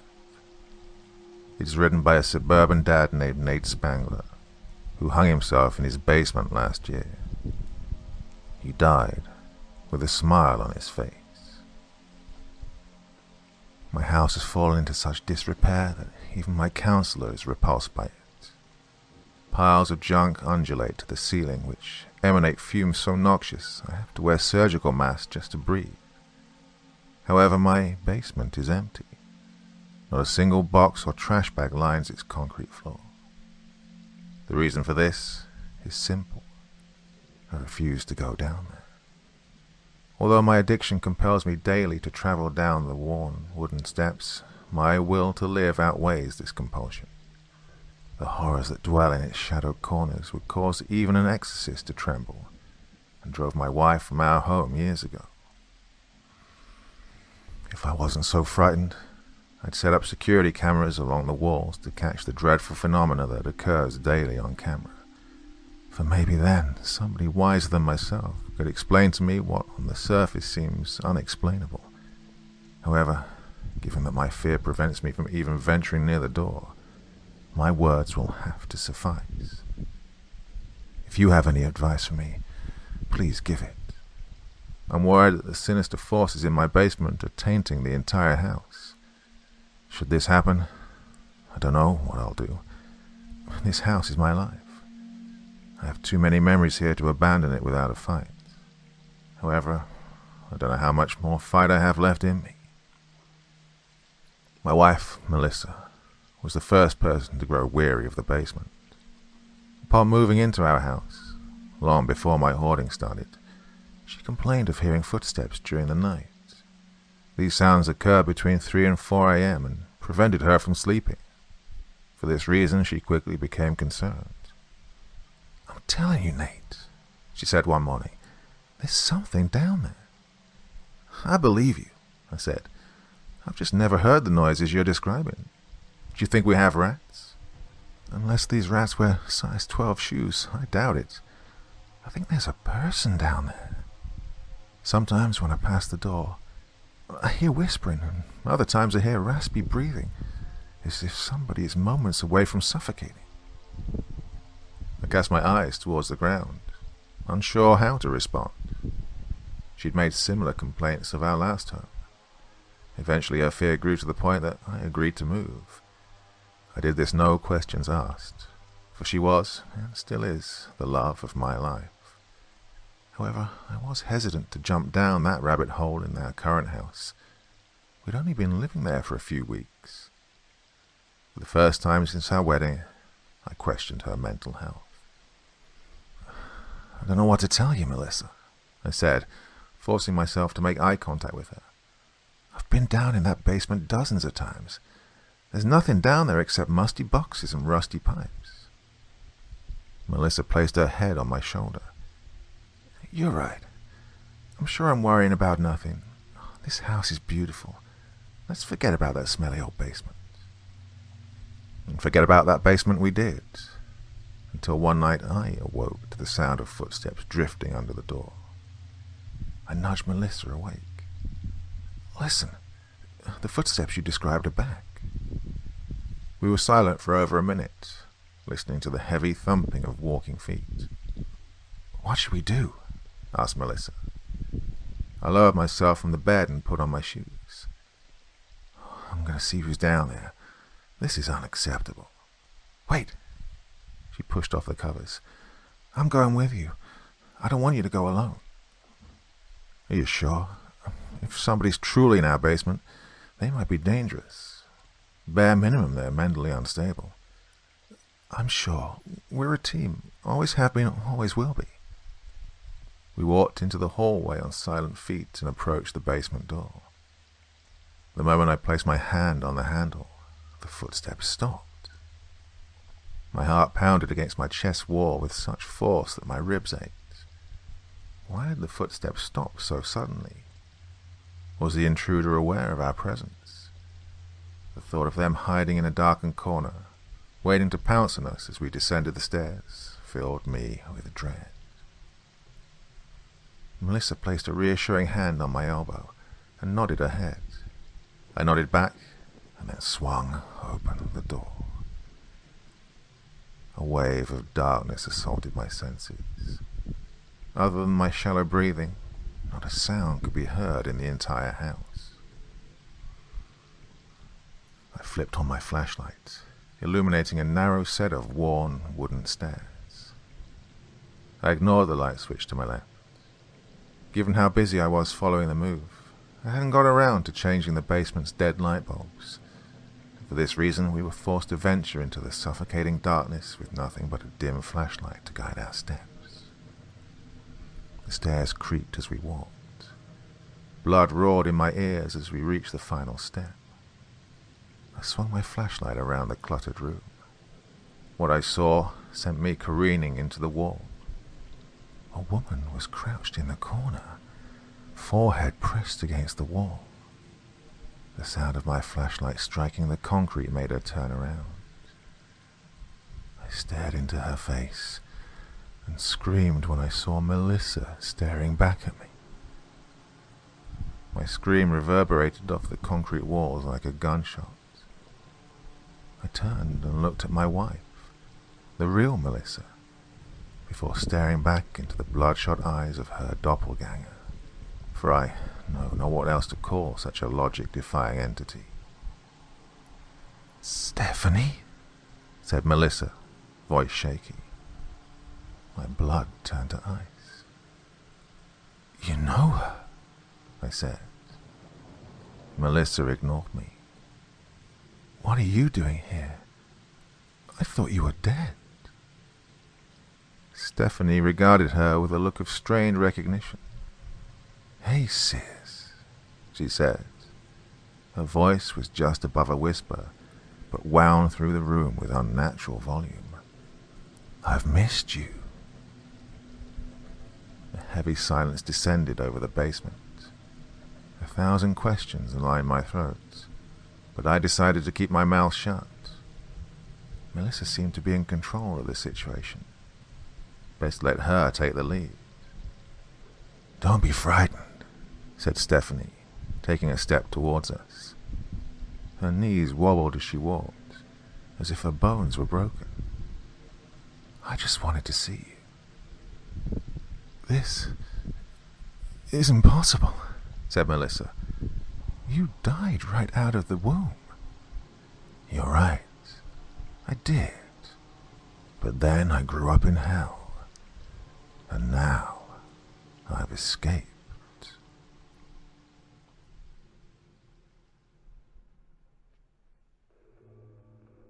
I need your support now more than ever. I've been getting flooded with messages today from Vatican-run accounts demanding that I terminate this page. These messages, which I plan on sharing soon, are becoming increasingly threatening and have me constantly looking over my shoulder. As a result, my stress and paranoia are becoming almost unbearable. I haven't got a good night's sleep in days. Despite my perilous situation, I'll continue posting. My cause is too important to give up without a fight. I have too much to share with you all to disappear so suddenly. The last time I touched base, I was in a small-town library. I've since moved even further off the grid and am now in a nameless hotel in a nameless city off a nameless highway. I'm using a secure internet connection, at least I hope, as I type this while laying in a fresh, although slightly lumpy bed. To the forces trying to capture me, good luck finding me. Now that I know you're monitoring this account, I'll do everything in my power to not only slander your names, but to make your lives a living hell. I'm not someone to trifle with. Do not test me. My name is Giuseppe Barbieri, and as I'm writing this, I'm under the employ of His Holiness Pope Pius X as a librarian's assistant under Monsignor Matteo Fiorentino, who serves His Holiness as, among his many duties, the caretaker for the library. It's the 1st of November, 1903, and the chilly winds which whip about this holy city are rustling the red and yellow leaves which are now beginning to fall. I am alone now in the lower levels of the library. The corridors and halls now empty since the doors have closed for the evening. Because of his many responsibilities, Monsignor Fiorentino oftentimes must leave the duties of librarian to me, which I consider both an honor and a most holy duty, considering that it will be 6 months until I see my 20th birthday. I've been taught to read and write and even learn mathematics and astronomy at an early age. The gift of constantly wanting to expand my knowledge of the world and heavens upon which we exist coming from my father, who taught science and astronomy as I grew up in Paris. As such, by age 10, I could speak many different languages, from Latin to German, and of course French and Italian. My acceptance by the Vatican to work as an assistant to Monsignor Fiorentino was not very well received by my father, who instead wanted me to follow in his footsteps to be an educator and astronomer, and, in truth, that was my ultimate goal when my time working here at the Vatican Library eventually came to a close. However, first I felt that my place was here, surrounded by the ancient manuscripts, texts, and scrolls, learning as much as I could and soaking up all the wisdom of the great scholars, thinkers, writers, and poets of their time. I felt that before I could teach the younger generations about the wonders which most certainly await them in the future, I must learn about the past. It took much convincing before my father relented and allowed me to journey back to my home country and to begin work at the Vatican, on the condition that on my 20th birthday I would leave the employ of His Holiness Pope Pius and begin my studies at university. That was 2 years ago. 2 years in which every day I awoke feeling blessed by God to be able to work here and be surrounded by the vast spiritual, scientific, and cultural wisdom of the ages. Oftentimes, like tonight, I found myself awake deep into the twilight hours, reading a dusty manuscript under candlelight or electric light until the Monsignor admonishes me to go to sleep. It reminds me a bit of my own father, intelligent, kindly, but also very strict in carrying out his duties. He doesn't mind that I often spend my free time perusing these ancient texts, but when it's time for the lights to dim and nightly devotionals to begin, he's neither shy nor slow to correct my lapse of focus. 10 days ago, the Monsignor came to me with a particular task which, he said, would be dreary to anyone else except for someone like me, and, as usual, he was absolutely correct. The library was home to thousands of manuscripts and collections of manuscripts, and as of the past few decades, the cataloguing and organizing of the texts and collections of manuscripts had fallen into neglect. His Holiness Pope Pius X had requested that the entirety of the Vatican Library be organized and categorized by time the manuscript was written, the subject matter, and by author, if known. Because this was a request by the Pope, which would take several months to properly complete, the Monsignor informed me that the library would be taking on 3 other people to conduct the day-to-day activities. My job for the next few months would be to organize and categorize the entire Vatican Library, the Monsignor consenting to allow me to work as late in the evening as I'd like, my duties being counted as my nightly devotionals to our Lord. I could not have been happier, spending my last 6 months at the Vatican lost amongst the most secret and rarest of ancient texts which haven't been seen or touched for hundreds of years. I thanked Monsignor Fiorentino over and over again, promising that I'd have the monumental task completed, and completed accurately, by the time my duties in the Vatican come to a close. And for the past 9 days, I was indeed the happiest I've been in my life, cataloguing and organizing collections of texts according to the exacting instructions given down from Pope Pius himself, while making notes for myself of the text I wanted to peruse further later in the evening when the workday is over. That joy, however, came crashing down today, reducing me to what I am now, a shivering, trembling boy. I had been happily cataloguing the mountains of manuscripts this morning, a rather extensive collection of ancient scrolls and texts from the collection of Pope Leo, when I spied something rather peculiar with the library. All of the shelves were filling up, albeit very slowly, with newly organized and categorized manuscripts. I noticed that there was one section of the library archives in which the shelves were completely empty. On the shelves, which I had labeled between the years 120 AD to 140 AD, there were almost no manuscripts, as if there were absolutely no written records of that time period, or, perhaps, that those manuscripts had been destroyed. Monsignor Fiorentino came to visit me as I was sitting at a desk, staring at the empty spaces on the shelves and contemplating the cause of this peculiar oddity. The Monsignor informed me that he'd be travelling for about 2 weeks to accompany His Holiness the Pope as he toured the churches in Austria and Hungary, but would be back before the end of the month. I inquired of the Monsignor about the curious lack of writings and manuscripts collected in the library from 120 to 140 AD, and his face turned dour and unsettling. The Monsignor exhaled heavily, before saying, "The years between 87 AD and 120 AD are the years in which Titus Caesar Vespasianus was Emperor of Rome. It was the time after Gnaeus Julius Agricola the Roman governor of Britain, had extended the boundaries of the Roman Empire to the north shore of Caledonia, which today is now called Scotland. During Agricola's reign, the Roman Empire ruled all of Britain.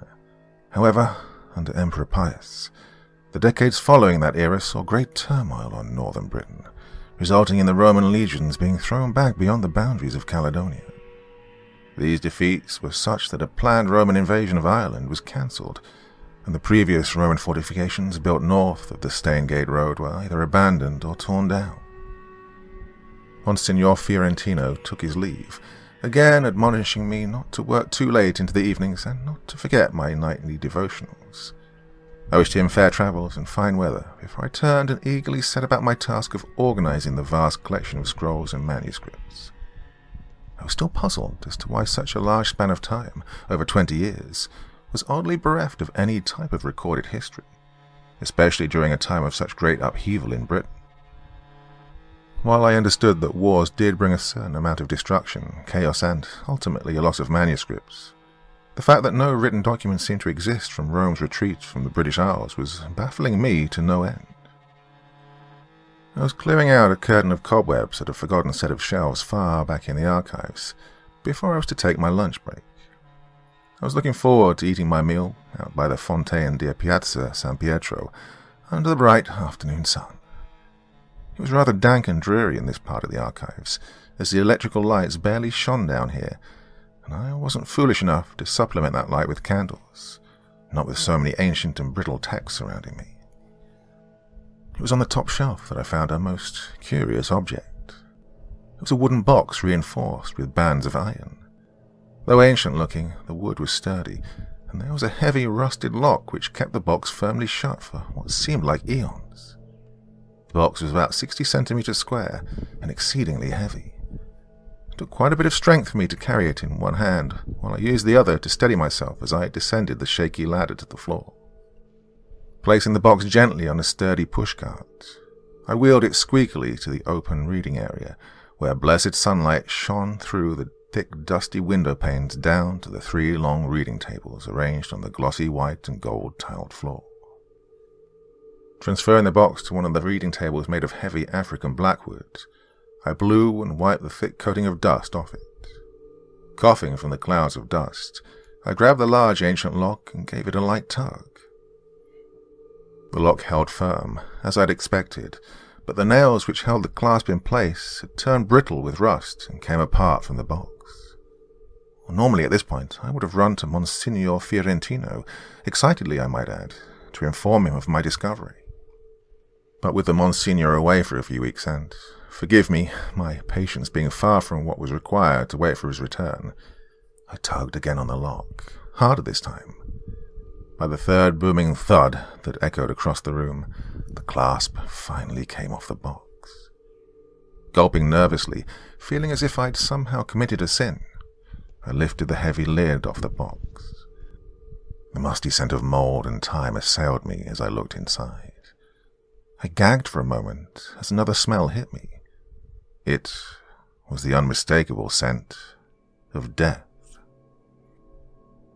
The inside of the box was nearly pristine, the grey cushions holding the 3 scrolls hardly having deteriorated. Placing on gloves, I carefully retrieved the top scroll, gently unrolling the top portion. The words at the heading on the yellowing parchment were written in Latin. To His Highness Emperor Pius, from Lucius Latinimus Macer, Chief Centurion and Camp Prefect, WWII, Hispania. Well, I shuddered deeply, placing my hand over my mouth. Emperor Pius had ruled from 138 AD to 161 AD. Lucius Latinimus Macer. I had never read of him before, but he was a high-ranking officer in the Roman legion WWII, Hispania. Camp Prefect would make him third in command of a legion of about 5,000 soldiers. Why would he be the one writing to the Emperor of Rome instead of the legion legate? These questions swirled in my mind as I gently replaced the scroll into the box and dutifully carried it to the great archival shelves, placing it on the near empty spaces denoting the time periods between 120 AD to 140 AD. I'd have to wait until the Monsignor returned to see what he had to say about such a historic find, and I prayed to God for patience and to calm my anxious heart that beat in anticipation to learn what was written on those 1,000-year-old scrolls. I continued diligently doing my duties, having forgotten to take my lunch as I continued staring at the box every time I passed that shelf. After an eternity, 6 o'clock in the evening finally came, and the 3 library workers came down into the archives, asking permission to finally close the library for the evening. When I inquired as to why they would need to ask my permission to close the library for the day, they replied that the Monsignor had told them that I was now in charge of the library until his return. Monsignor Fiorentino said that until his duties with the Holy Pope have concluded, said Dominic, the eldest of the 3 boys, you are to be his representative, and your word is his word. Shocked, I replied, Yes, of course. I'll see you boys early tomorrow morning. Closing the great archive doors made of Brazilian walnut, I raced towards the shelf on which I'd placed the wooden box earlier. My heart beat wildly inside me at the realization that the Monsignor had left me with the authority over the library. Grabbing the box again, I placed it on the cart and pushed it to the reading tables. Turning on the lights and positioning 3 oil lamps on the table, I made my secluded area unusually bright, something which the Monsignor would have surely scolded me for, using excessive amounts of electricity and oil. Hardly able to contain my excitement, I pulled out all 3 scrolls. To my surprise, it was not 3 separate letters written to the Emperor, but actually one long account written on 3 different scrolls. Oh, Holy Father, please forgive me for my curiosity. Had I known the horrors contained within those accursed scrolls, I would have left them locked in that box, forgotten forever until the Son of God returned to wipe away the evil that hangs over us all. Perhaps after you hear what Lucius Latinimus Macer had written, you'll understand why I did what I did. So here is the entire account of what the chief centurion and camp prefect of Legio IX Hispania has written nearly 2,000 years ago. And may God have mercy on us all. To His Highness Emperor Pius, from Lucius Latinimus Macer, Chief Centurion and Camp Prefect, Legio IX Hispania. Hail, great Emperor, ruler of the world. I bring you tidings of loyalty, as well as news of our campaign against the savage Caledonians and the building of the Antonine Wall north of Hadrian's Wall. Yesterday morning I rode my horse south from Antonine's Wall through the port gate in Hadrian's Wall and continued south to the city of Corbridge, the town from which our Legio IX Hispania launched our campaign from the fort of Vindolanda only a few weeks past. Though a rather squalid and pathetic place, it did boast a rather large library with manuscripts and texts of the peoples and cultures of the northern lands, as well as the mythologies and legends to which the savage northerners ascribed. This library was easily the most well-constructed and grandiose structure in the region, and was warded over by supposedly holy men, but whom Legion Legati Titus considered charlatans and phony sorcerers. Surrounded by a high stone wall, the library was also rumored to hold tomes of ancient magical spells. Our young tribune, Quintus, suggested that we tarry a while to learn what we could of the library's secrets, but because our second-in-command was not a military man, Legate Titus told Quintus that he could bury his head in as many of the savages' fairy tales as he liked after the Caledonians had finally been subjugated. As I said, this occurred weeks past, before our northern march towards Caledonia, and before I eventually returned to Corbridge with Tribune Quintus and only 7 other soldiers. Forgive me, my lord, as my account seems to jump back and forth, but the events of the past weeks still haunt my soul, and I am in a race against time to raise that legion before those accursed Caledonian sorcerers can reach them first. I shall start on the day Legio IX left Fort Vindolanda, near Hadrian's Wall, to journey north to the Glasgow Bridge Tower. Tribune Silvius had just completed construction of the Glasgow Bridge Tower on Antonine's Wall, which overlooks the flowing River Kelvin to the north. 32 leagues separate Hadrian's Wall from where Antonine's Wall was being constructed, and under normal conditions the ride to Antonine's Wall would have only taken 4 days. However, our legion consisted of 5,000 soldiers along with a logistical train of 8,000, consisting of the porters, pioneers, herdsmen, and labourers. Combined with the foul, stinking weather which the fitful gods of the Britons constantly hammered us with, our movement to Antonine's Wall took well over 12 days, Legate Titus being forced to stop the legion's progress to await the passing of storms which turned the ground into a sea of mud and rivers to overflow their banks. When the legion finally reached the Glasgow Bridge Tower, Legate Titus turned over the pioneers and labourers which he'd conscripted from the far southern territories to Tribune Silvius to add to his manpower since, as you well know, the local conscripts have been abandoning their duties, citing their fear of some mythological local legends which have frightened them away.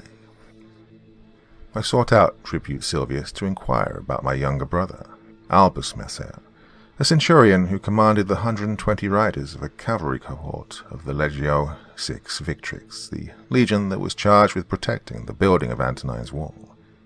Silvius informed me that Albus and his men had been sent on a scouting mission north of the wall to look for quarry sites and good timber. Albus and his cohort left from here, the Glasgow Bridge Tower, about 8 days ago, said Tribute Silvius. Albus's commander instructed him to be gone no longer than 4 days, as enemy tribes roam the lands north of the River Kelvin. 8 days, I said. Why has no one gone to search for them? Legio 6 is stretched far and thin as it is, answered Silvius, deeply apologetically, and the rains had flooded the river. It's only receded 2 days ago, and we'd hoped that once your legion arrived, you could perhaps solve the mystery of our missing scouts. Who is the commander that abandons an entire cohort to the blasted grey mists of this cursed lands? At hearing my outburst, Legate Titus stopped overseeing the establishment of the legion's temporary cantonment and approached. His commander is Centurion Fulgenico, said Silvius nervously as Legate Titus neared us. He's many leagues to the east, overseeing the construction of Rough Castle Tower. We were getting quite nervous here, as we have had no security since the cohort had left. Turning, I explained to my legion commander the dire situation of the missing scout cohort of Legio VI Victrix. A heavy grimace covered Legate Titus's face, made more grim as heavy grey clouds covered the already grey skies, promising more days of rain. I shall order 2 cohorts of cavalry to take up the search north of the wall, said Titus finally. My lord, I answered, my brother is the cohort leader. Titus stared at me with cold grey eyes for several seconds, weighing the wisdom of allowing the legion's third-in-command to rescue his younger brother as the rains began to fall. Take command of the 2 cohorts, Prefect Messer, he said, but I want you back within 3 days' time. I do not want you trapped on the other side of the Kelvin should the gods cause the river to rise above its banks. I will need your expertise and planning skills as we prepare for our full campaign to push north from the wall, and we know little about what the mists hide in the land before us. May the gods be with you, Lucius. Saluting my commander, I gathered up the 2 cohorts of 240 cavalry riders and exited the Glasgow Bridge Tower, crossing north over the River Kelvin via a low stone bridge, and soon we were swallowed by the rising mist. A path led directly into the forest beyond, one that was wide enough for us to follow, even through the prevailing fog. Eerily, there seemed to be no noise, no insects, no birds, nothing outside of the nickering of our horses, the mushing sound of their hooves on the muddy trail, and the dull clanking of weapons and armor. "We're vulnerable in this position," whispered Evander, a centurion who commanded one of the cavalry cohorts, as he brought his horse next to mine. "Our visibility is limited, and an enemy can easily come upon us through the mist." "Then we should hasten our pace," I answered, thinking only of finding my brother and nothing else. I picked up our pace to a steady gallop as we continued following the trail along the forest floor. Many well-worn tracks branched left and right, disappearing into the woods around us, but I kept us on the main path as the sun rose higher into the sky. By afternoon, the sun had burned away the misty morning fog, and the rains finally subsided, revealing more of the haunted forest which surrounded us. Insects began to chatter and chirp, and we could hear birds as the sounds of small forest animals echoed all around us. "Keep your eyes to the trees and forest," admonished Evander and the senior-ranking centurions to the rest of the cavaliers. "Be aware of archers in ambush. If we can see them, they can see us, and we're in lands that the savages know well." Though the sun was now up and shining, the rays of light which passed down through the treetop canopy did little to extinguish the dreariness of the forest. Worse, clouds of biting flies and insects assailed our ears, eyes, and noses at every chance they could, as the humidity rose and boiled us in sweat. I pushed the 2 cohorts onwards as the trail descended down a low foothill, which led to a relatively open area at the base of a shallow valley. The trees thinned out here, and blessedly, as we finally emerged from the forest, we were greeted with a breeze of fresh air. The valley in which we emerged was a green expanse of tall grass and wildflowers, in which islands of small trees and bushes clustered. Far to our left, near where the line of trees ended, were the remnants of a small dilapidated farming community, long abandoned now. The main path which we'd taken through the forest now seemed to disappear into several smaller trails which crisscrossed the valley. Realizing that it was well into the afternoon and the men hadn't eaten or the horses watered, I ordered a brief halt so that the men could tend to their hunger and personal needs and water their horses. I summoned the 2 cohort commanders, Evander and Rufus, to me, and together we investigated the trails which led deeper into the valley, hoping to discover which one my brother had taken. The rains had washed away many of the signs, and we concluded that most of the trails were game trails used by wild animals or long-forgotten wagon trails, which the inhabitants once used to transport their livestock and crops. However, Rufus soon discovered a relatively fresh trail of several dozen hoofprints, which had cut a path through the tall grass northeastward, leading up to a forested hill. We spent the rest of the day following the trail through the valley until we reached the base of the hill. Apollo had begun his slow descent to the west, and the light of his passing would be gone soon. A large clearing had been cut out next to the trail, and we discovered evidence of a large camp, with fire pits dug and small pieces of discarded Legion kit lying about. "They camped here," said Rufus, an excellent tracker and hunter. "I would say that this camp is no older than 5 or 6 days." Elated, I would have pressed the search further, but both the men and horses were tired after a long day's ride. The skies were darkening again, with a promise of evening showers, and I knew that pressing on after dark in these foreboding, enemy-infested woods would be an unwise risk. Still knowing that I only had 1 day left to search for my brother's missing cohort, maybe less, I reluctantly ordered the men to make camp here and erect their shelters before the rains came again. I also gave them permission to make fires to warm themselves and to heat their meals, the rains allowing, and instructed each cohort to have 1 of every 3 soldiers on sentry duty until we left in the morning.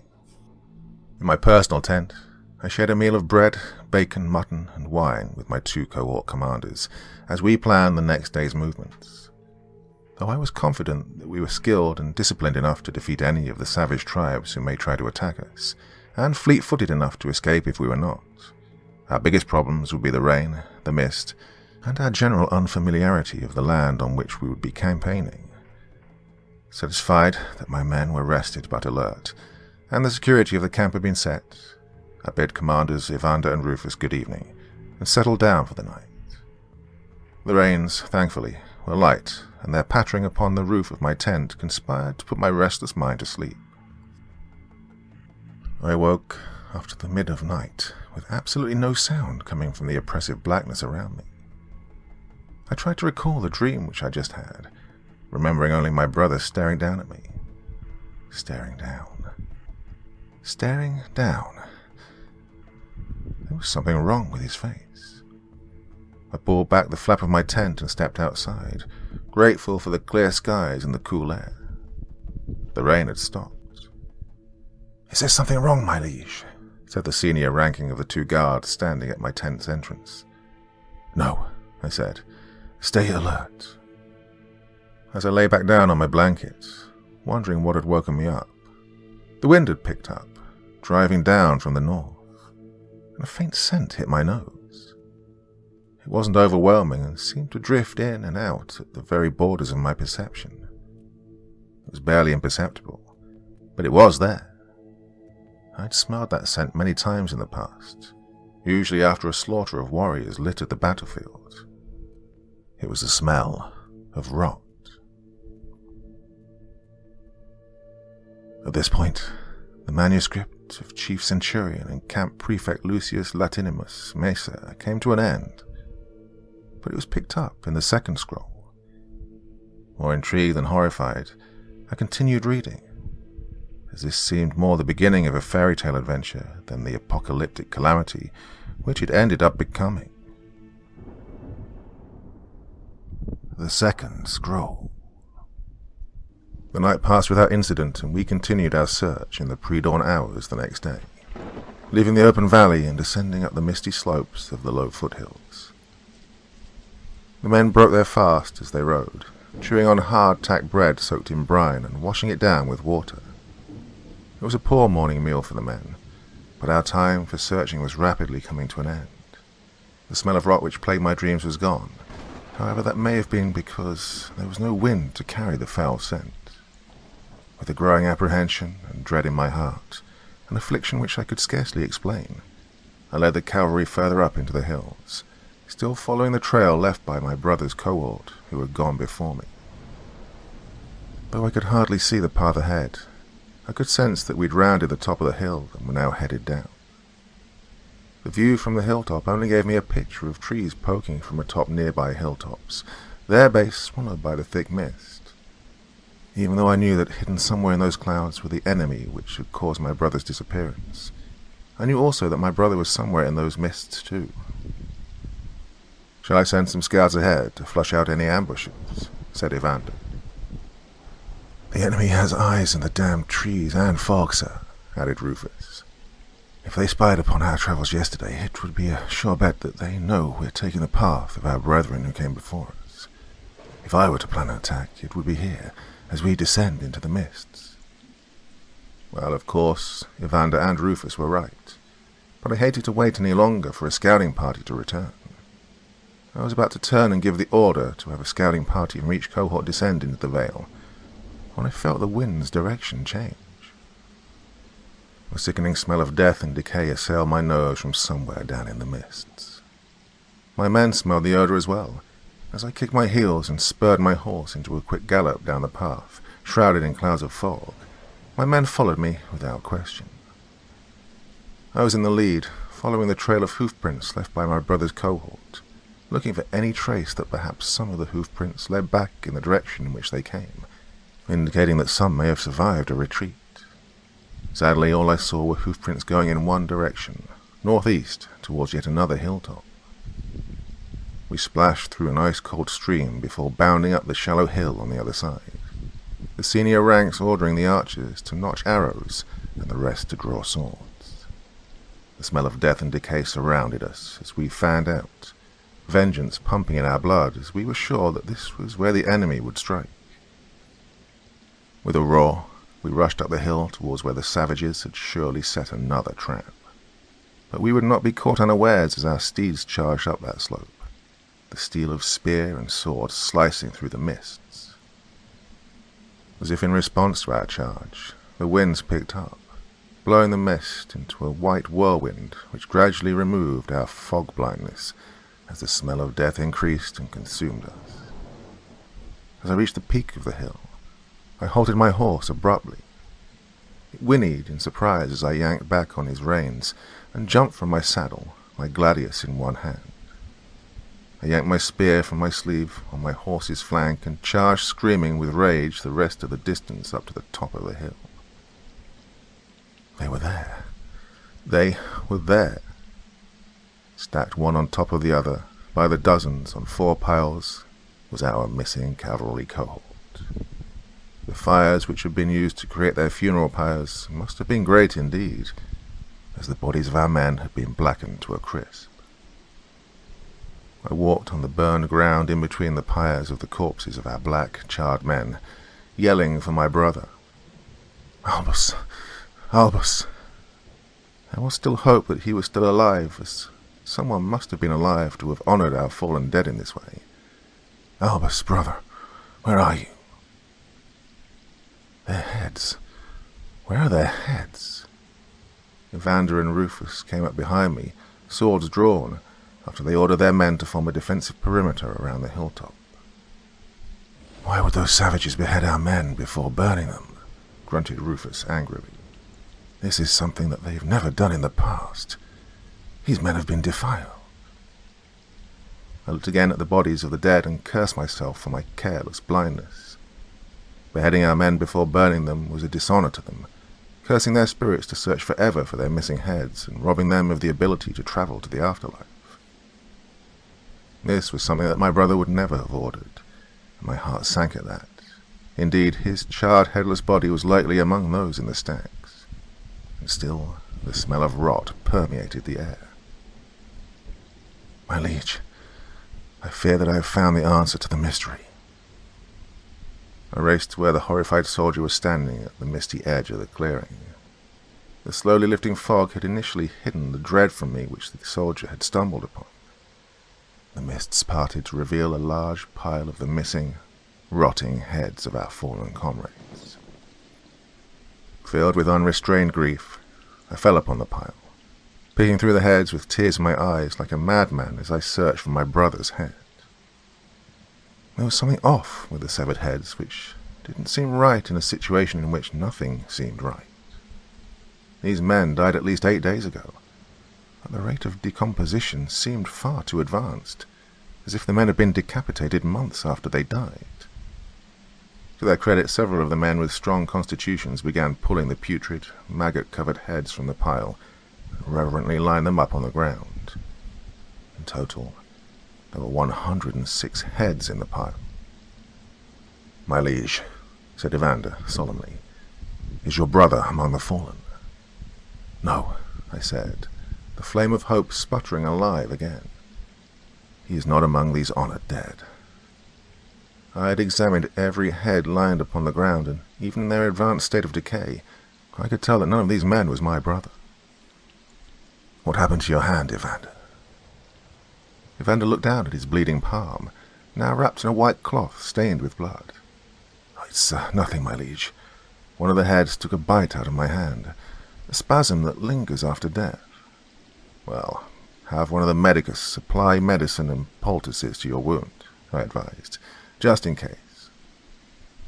I shall have this tended to later, my liege, Evander replied. 14 of our men yet remain unaccounted for, and I'll not let a small scratch hamper our mission any further. We had gathered the heads together again, careful to avoid the occasional post-mortem spasmodic gnashing of teeth, which eerily made them seem both alive and hungry. We set another funeral pyre, burning all of the heads amidst prayers that their spirits could now go in peace to the afterlife. By this time the sun was almost at the mid of day, the morning mists having long since burned away. We were in a wide clearing atop that hill, and we could see hoofprints which led down into another wide valley of green rolling plains, the clear skies revealing black ravens circling overhead. Death's hand has recently cursed that place, said Rufus. A battle took place there. Our time is short, I replied. Before nightfall we must be on our way back to the wall.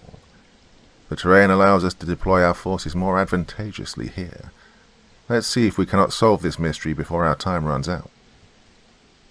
The path we took weaved around the hilltop before dipping down into the valley. A giant, ancient elm tree greeted us as we rounded the bend, great branches completely overhanging the entire path. I stopped and gasped in shock as, hanging from the branches of the tree, were 14 bodies. Ignoring Evander and Rufus's offer to ride ahead and investigate the bodies, I galloped towards the tree, my heart now grieving as I suspected that my search for my brother had come to an end. He stared down at me with dead eyes, a sad expression on his wounded face. the rope creaking in the wind. Why, Albus? You survived. Why did you and the others who survived have to do this? Why did you behead your honored dead before sending their spirits on their way? Why did you leave so many mysteries? Who attacked you, Albus? The parchment was still gripped in my brother's gloved hands, and I gingerly slipped it from his dead grasp. Unrolling the parchment, I read the words written upon it in my brother's handwriting.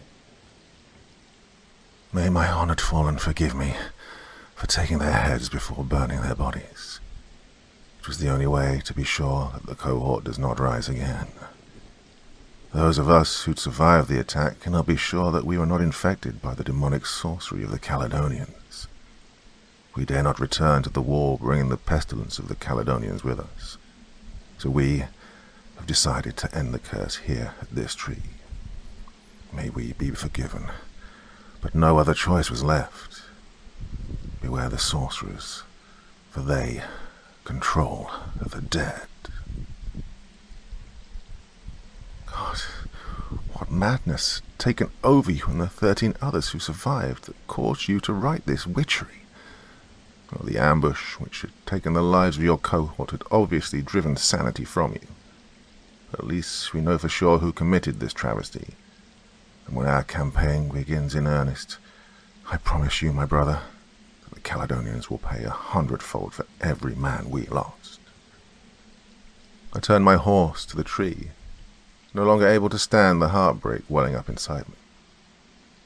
My liege, whispered Rufus as he sauntered his horse next to mine. Cut them down, Rufus, I said. Cut them down and render them the proper honours which they deserve.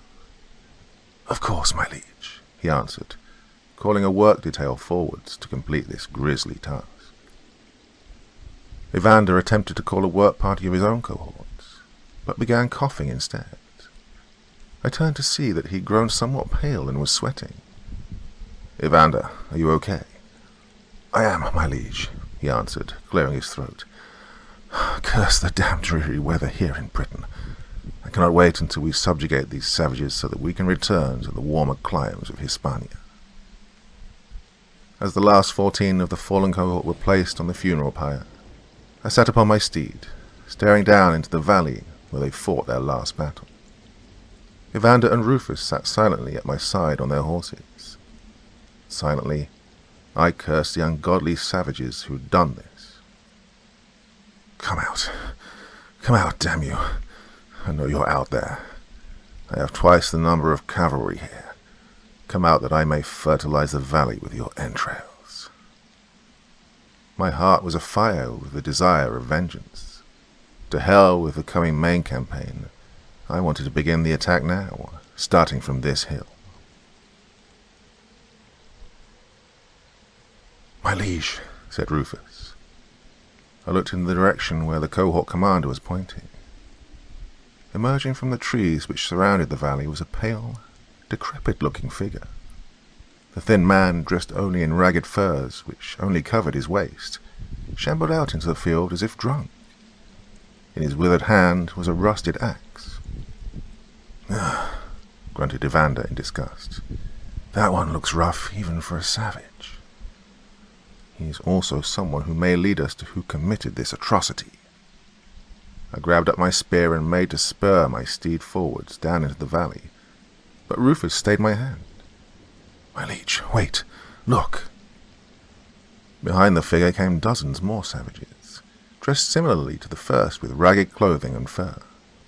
And just like the first, they had a shambling gait, as if unused to walking on their bony legs.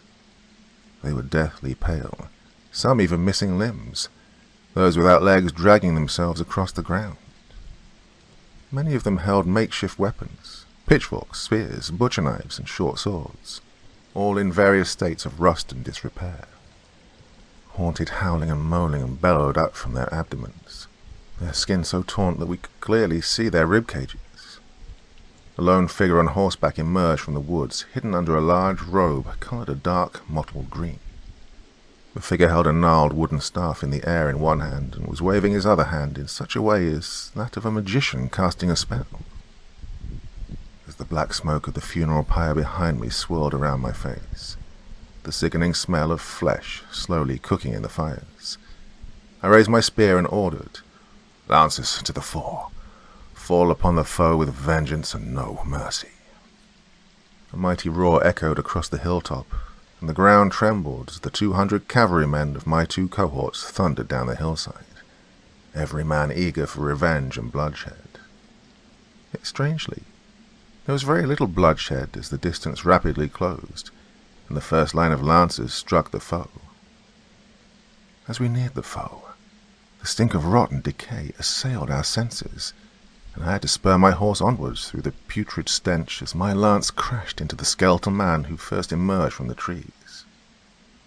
My spear punched him through the chest, ripping the man in half, then pierced another through the side. The savage, though skewered on my lance, continued to grasp at me, using my own lance to pull himself towards me. The sharp iron head of my spear struck yet another savage, easily taking his arm off before it finally snapped after punching a 4th savage through the head. I dropped my now useless weapon and drew my gladius, realizing that something was horrifyingly wrong with the foe. The man whom I'd ripped in half was still alive, crawling towards me with his entrails dragging behind him, hands grabbing and mouth snapping in hunger.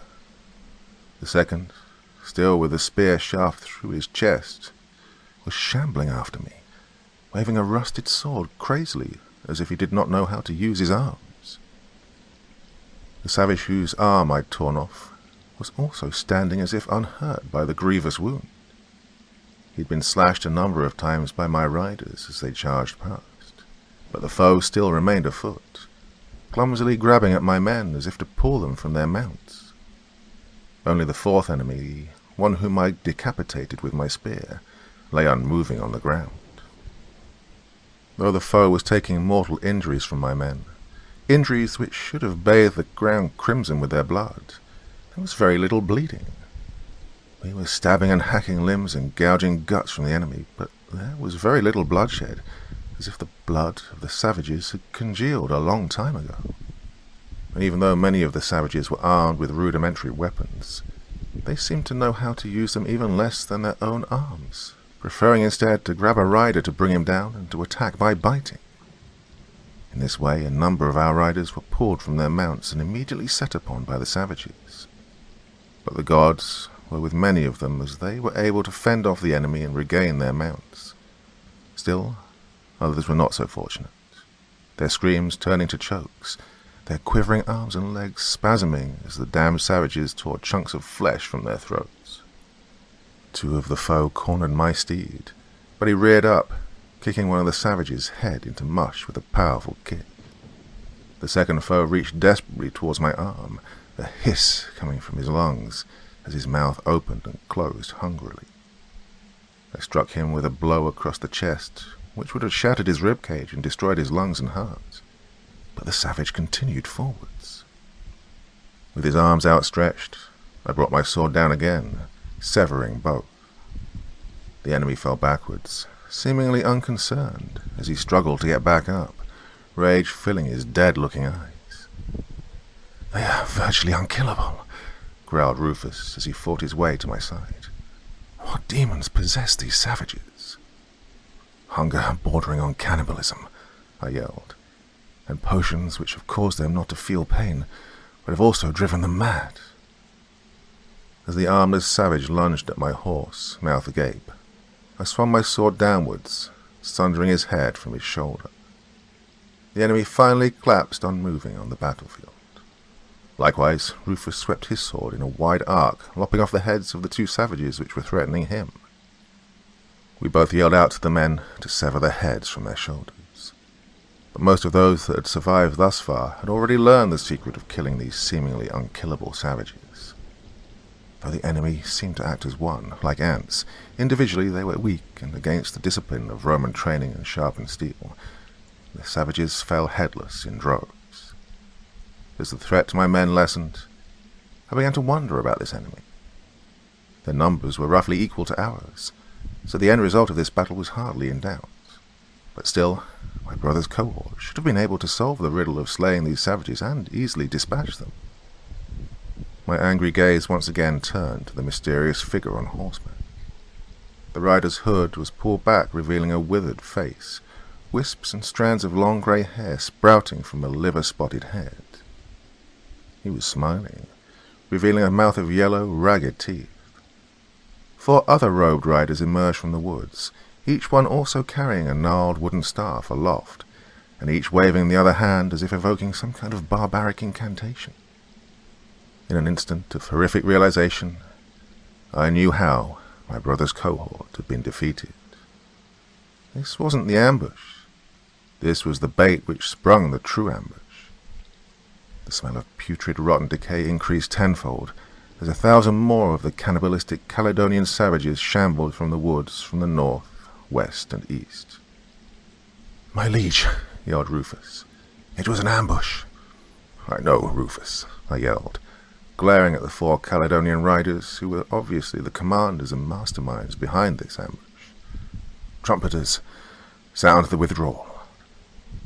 The piercing peals of my signaller's trumpets rang out across the battlefield, and, in disciplined and uniform order, my men turned their steeds to the south and swiftly retired from the battlefield.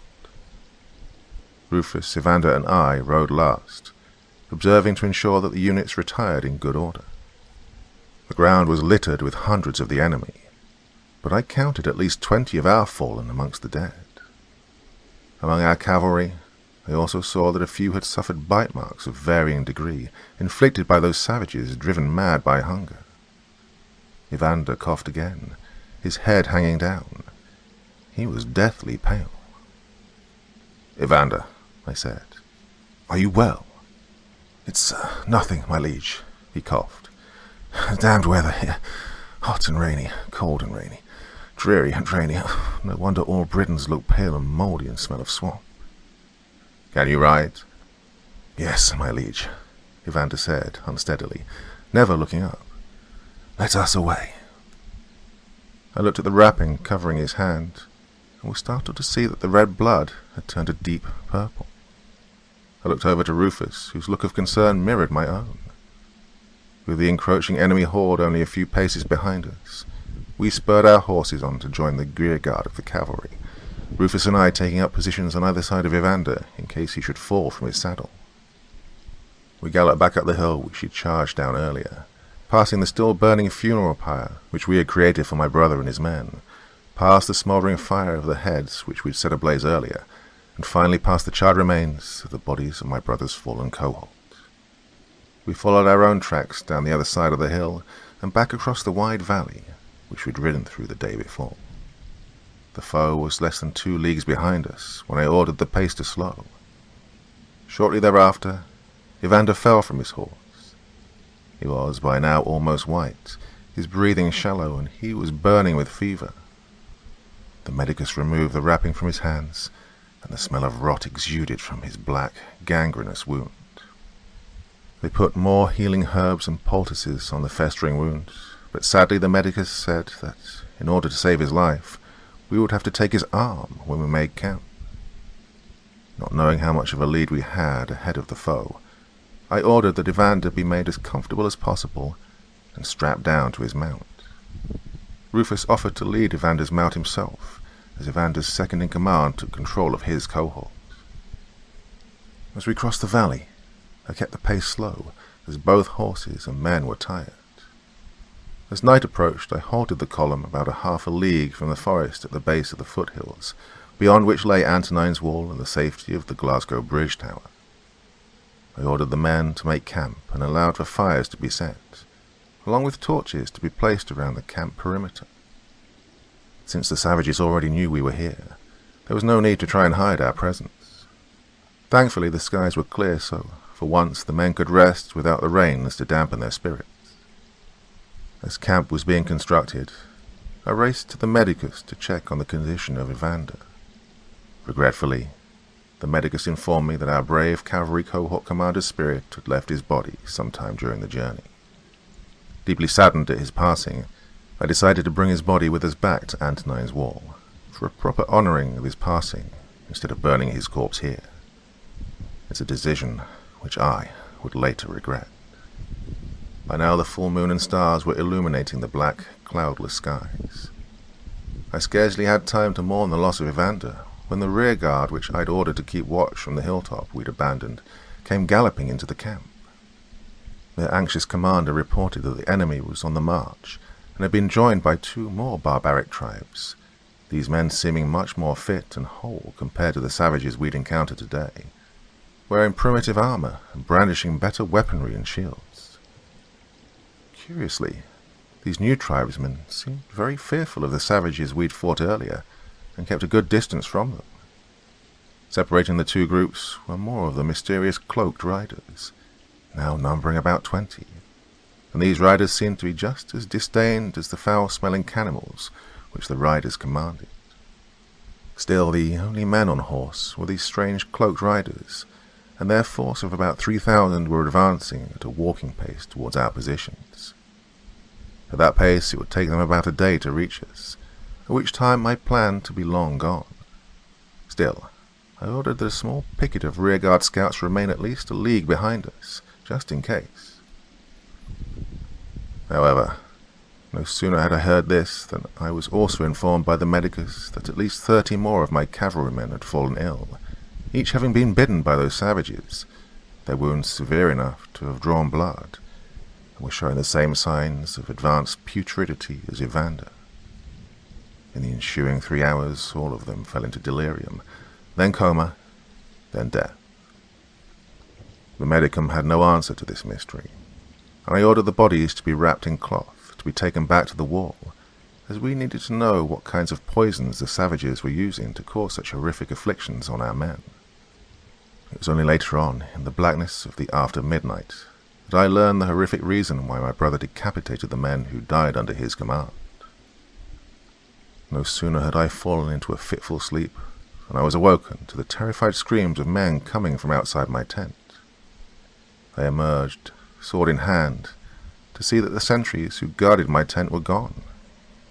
Looking to my right, where I had previously had the bodies of the fallen wrapped in their cloaks and lying on the ground, I saw that their cloaks had been tossed aside, the bodies missing.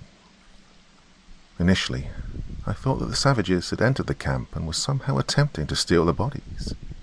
However, in the silhouette of the fires, I could see shadows of my men bending over, as if feasting on the struggling bodies of my other living men, their screams of terror echoing through the darkness. Something hit me hard out of the darkness to my right, and I tumbled to the ground, my sword leaving my hands. I rolled over and looked up at my attacker, clearly expecting to see a savage, cannibalistic Caledonian staring back at me. Instead, the animalistic eyes which met my gaze belonged to dead Evander, his hungry maw chomping. I had no time to reach for my fallen sword as Evander fell upon me, but as I felt his jaws near my face, I also heard a violent yell, followed by a gust of wind. Evander's head fell away as his body suddenly dropped heavily upon me, putrid-smelling, congealed blood soaking my tunic. Above me, Rufus stood with sword in hand. "My liege," he gasped, "our dead walk, and they are attacking and eating the living." Pushing the body of Evander off me, I shuddered. "Take the heads of the dead, and all those whom they've bitten." What follows is the most terrifying and tragic night of my life, as 1 hour later, all of the risen dead were finally decapitated and burning in the fires, but leaving me with 20 of my men kneeling before me, their hands and feet bound by rope, each of them suffering bleeding bites caused by their dead comrades. Despite their piteous cries for mercy, I ordered that each have their heads be removed from their bodies by the grieving comrades. Not wanting to spend one more second in this unholy land, I ordered our survivors to pack what they could as quickly as possible and retreat back to the wall. Here ends the second scroll of Chief Centurion and Camp Prefect Lucius Latinimus Marcel. The last scroll of his writings concludes his account, and it is here that I pray that the last scroll will never be read, as what is written within will reveal ancient and forbidden secrets that may plunge the world into hell. The third scroll. Late the next day, what remained of our force of cavalrymen finally returned to Antonine's Wall. Of the 240 of us who passed the Glasgow Bridge and crossed the River Kelvin, less than 160 returned. Once again the rains began to fall, and amidst the thunder which accompanied it was the disbelieving anger of Legate Titus, who was furious that I had lost so many of his valuable cavalrymen to such an outlandish account that the dead walk among the enemy's ranks. Thankfully, his anger was assuaged somewhat by the testimony of Rufus, and all of the other senior centurions that indeed the Caledonians had somehow found a way to resurrect the dead, and it was the dead which had caused our losses. Though his anger was lessened somewhat, Legate Titus stopped short of accusing us of being gossiping wives believing in mystical fairy tales. He dismissed the senior ranking officers of the 2 cavalry cohorts, leaving only me and Tribune Quintus standing with him in his tent. "The savages must have been driven to madness by hunger," exclaimed Legate Titus, "and in this state they have been reduced to nothing more than cannibals. Cannibals who'd ingested strange potions that deadened their senses and reasoning to the point where they no longer felt pain or humanity. We encountered the same foe during our campaigns in the dark continent of Africa." "My liege," I insisted, "I was with you during those campaigns, and at first I thought as well that the enemy had been afflicted with cannibalistic hunger, and were under the influence of the strange potions which robbed the body of feeling pain, and which made one see visions and colours which weren't really there. But I beg your forgiveness, my legate, but this was not the case. Somehow the Caledonians who wear the green robes, whom I believe may have some sort of witchery within them, have somehow managed to raise their dead, and by biting and drawing blood from the living, that is how the plague spreads." "My liege," chimed in Tribune Quintus, "there exists some forgotten legends in these parts of dark-robed sorcerers, druids they're called, who possess powerful dark knowledge of raising the dead. Perhaps by studying the law—" "Enough," bellowed Titus. "As I said before, Quintus, you have all the time to drown yourself in your storybook fantasies after the Caledonians have been made to bend the knee to the Empire. As for you, Mesa—" My legate turned to me, his angry expression fading to one more sympathetic. "I felt a sort of madness come over me when I learned that my own brother was lost during the campaigns in the Middle East, not by the sword of the enemy, but by sickness which struck his legion. So I will forgive your outburst this one time. I shall give you 3 days to rest from your ordeal and to mourn the loss of your brother, Prefect Mesa, after which I will need you to aid in the planning of this campaign. I seek to ride north of the war within 10 to 20 days, after we've gathered enough supplies for our trains. The rains will have ended by then, and the period of good campaigning weather will have begun." I retreated to my tent after being dismissed, the bright sun shining down on me, hardly dispelling the terrors which plagued my mind. I wanted nothing more than to sleep, but with sleep came dread dreams of gnashing and biting teeth. My aides came to my tent with plates of food, which I left virtually untouched, as the thought of sinking my teeth into grilled mutton somehow made me ill. I knew, however, that I must eat, and though without appetite, I forced myself to consume a bit of bread and boiled potatoes, and washed it down with some wine. Restless and unable to sleep, I left my tent in the afternoon and sought out Rufus and his cavalry cohort. Finding Rufus, he informed me that he and his men had been afforded 2 days to rest, but that his men are anxious and the desire for sleep escapes them, as sleep brings nightmares. Those riders who'd returned were strictly forbidden to mention any fairy tales of the dead returning to ambush and slay Roman units, and any soldier caught spreading such morale-killing lies shortly before the legion marched would suffer the loss of his tongue. We talked in hushed whispers, knowing that the degrees of the Legate Titus pertained to all of his men, not just the lower ranks, and if anyone caught wind of what we were speaking about, it would cost Rufus and I our tongues. "When we next cross the River Kelvin, it will be in far greater force," I said reassuringly. Since Legate Titus believes that the enemy is imbibing in potions which allow them to feel no pain, it will be easy for me to suggest the order that, when we meet the enemy in combat, the killing blow should be one which separates the head from the shoulders. "And what of our men who will undoubtedly be bitten?" replied Rufus. "What of them?" "We must warn the men to avoid being bitten by every means necessary," I answered. "But we shall tell them it is because the foulness on the enemies will cause sickness that may lead to death." "And when those who are bitten die and then rise again," repeated Rufus.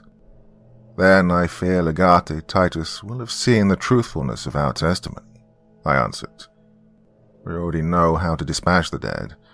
We must spread that knowledge throughout the Legion while keeping secret the true reason why their heads must be cleaved from the body until Legate Titus learns the terrible truth for himself.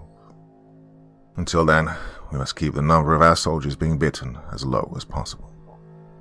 Rufus nodded in agreement and promised that he would have his men spread the word while leaving out the part that the reason for our new tactic of removing the enemy's head was because the enemy was already dead. Feeling somewhat better after my talk with Rufus, I again retired to my tent. Later on, Legate Titus sent a medicus to me, concerned as he was that I was not eating or sleeping well. The medicus arrived with a tea made of herbs which would allow me to sleep without dreaming, as well as some wine which would increase the tea's effects. Somewhat hesitantly, I did as the medicus bade me to do, and was pleasantly surprised at the calmness and tranquillity which overcame me. I woke the next morning late, with a sudden start, hearing the sounds of horses and units moving outside. At first I thought that the campaign had started and that somehow I'd slept through the whole thing. I threw open my tent flap and stepped outside, seeing cohorts of cavalry and companies of foot soldiers and charioteers moving north towards the Glasgow Bridge Tower, leading to the bridge which spanned the River Kelvin. "What's going on here?" I demanded of the sentry guarding my tent. "Sir," he replied, "Legate Titus has ordered that the vanguard of the Legion be dispatched this morning." Both of the cavalry cohorts whom I had led across the river 2 days ago were at the head of the vanguard column, looks of dread and apprehension etched on Rufus's face and the cavalrymen who rode with him. "My liege," I said as I entered Legate Titus's tent, "why was I not informed of this forward movement?" "Ah, Prefect Mesa," he said, looking up from a washing bin of warmed water. "You're looking much better and well rested." Wiping his face and hands on a white towel, he poured a goblet of wine for himself and passed one to me. Smiling, he said, "I gave you 3 days to rest and mourn, Lucius. I didn't feel the need to burden you with details that we'd already discussed before we arrived here. Once the weather cleared, we'd send a vanguard of 1,000 cavalry, chariots, and foot soldiers north of the wall to scout the way ahead and destroy any ambushes in order to break the will of the savages.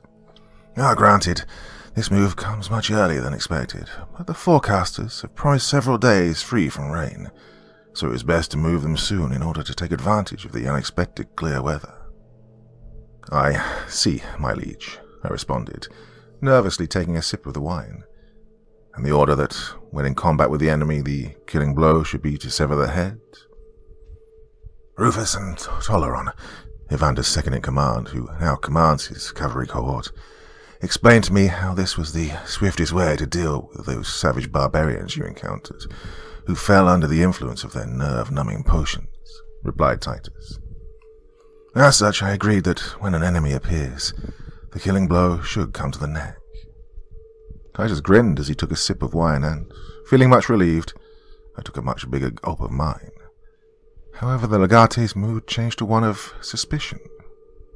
"So, tell me, Lucius," he said, "you still believe that the savages that attacked you were some kind of walking corpses?" No, my liege," I finally answered.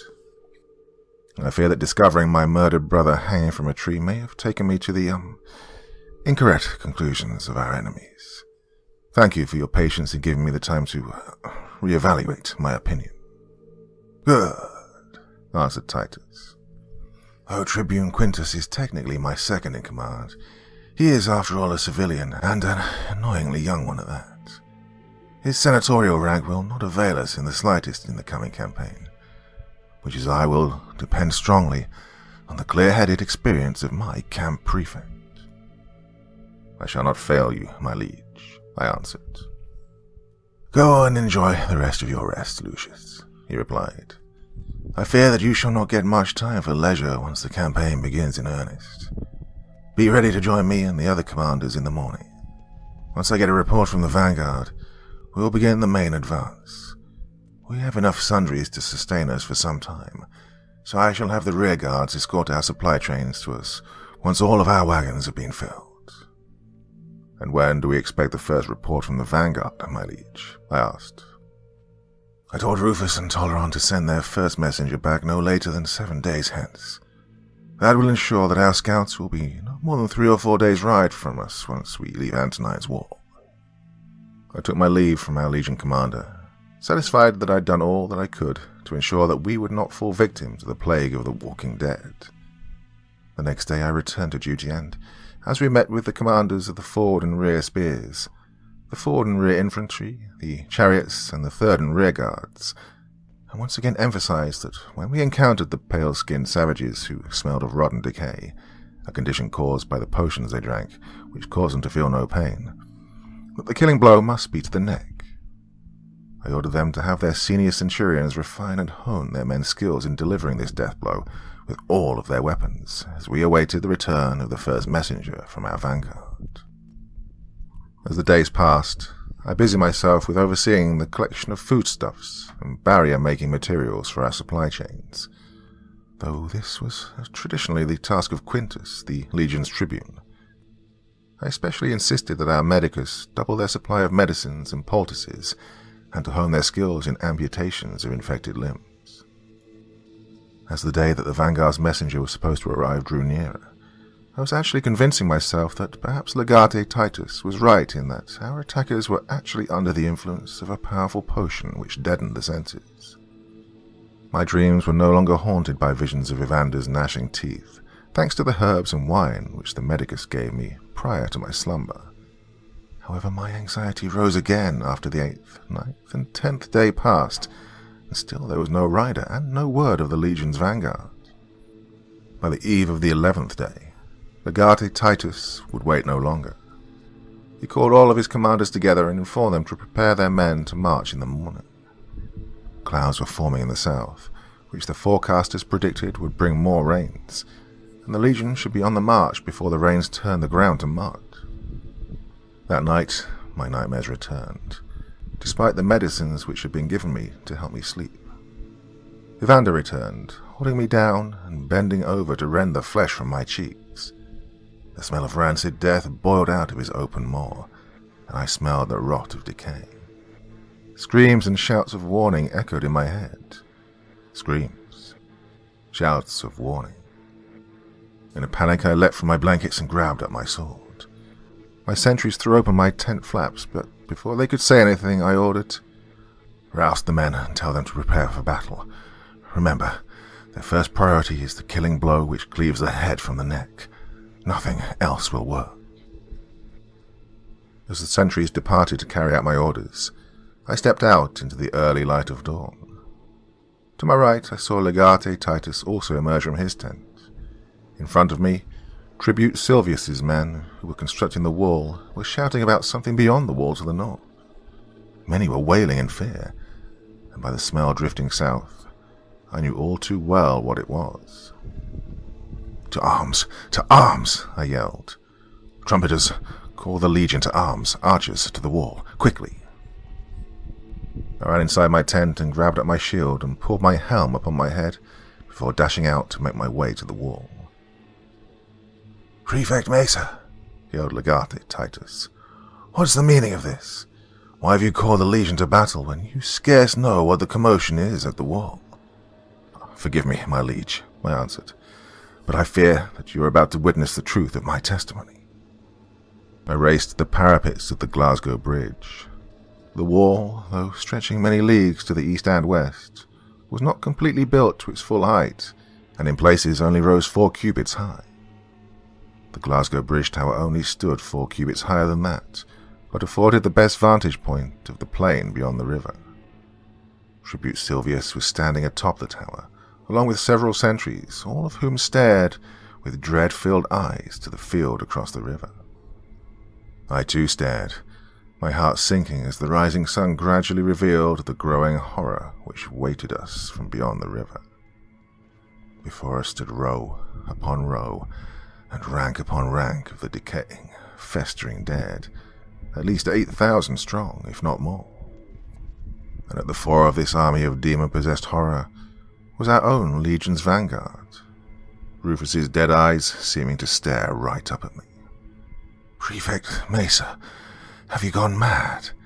How dare you call the League to arms on the morning of—" And Legate Titus froze as he stormed up behind me, Tribune Quintus by his side. "Gods, save us," shuddered Quintus. "The ancient legends are true. Is that the vanguard who walk with the dead?" "Quiet, Tribune," reprimanded Legate Titus. He stood next to me without looking at me, his grim face staring at the Legion's vanguard, who were very obviously dead, yet still stood in their bloody ranks, weapons still grasped in decaying hands, and glaring at us with an evil hatred. Hisses and moans echoed across the field, hitting us like an ocean wave. Many of the soldiers lining the wall below us wailed in despair, and some of our battle-hardened veterans passed out in sheer terror. Only the shouts and threats from our stout-hearted senior centurions kept the men on the line from breaking. Either dead or under the influence of sorcerous potions, the answer is still to cleave their heads from their shoulders, yelled Legate Titus in a booming voice as he stood atop the ramparts. He looked down at me, and I nodded. "The savage Caledonians have made this campaign easy for us," he continued. "Instead of the Legion having to search them out, they have instead gifted themselves to the Legion. Therefore, your orders are this.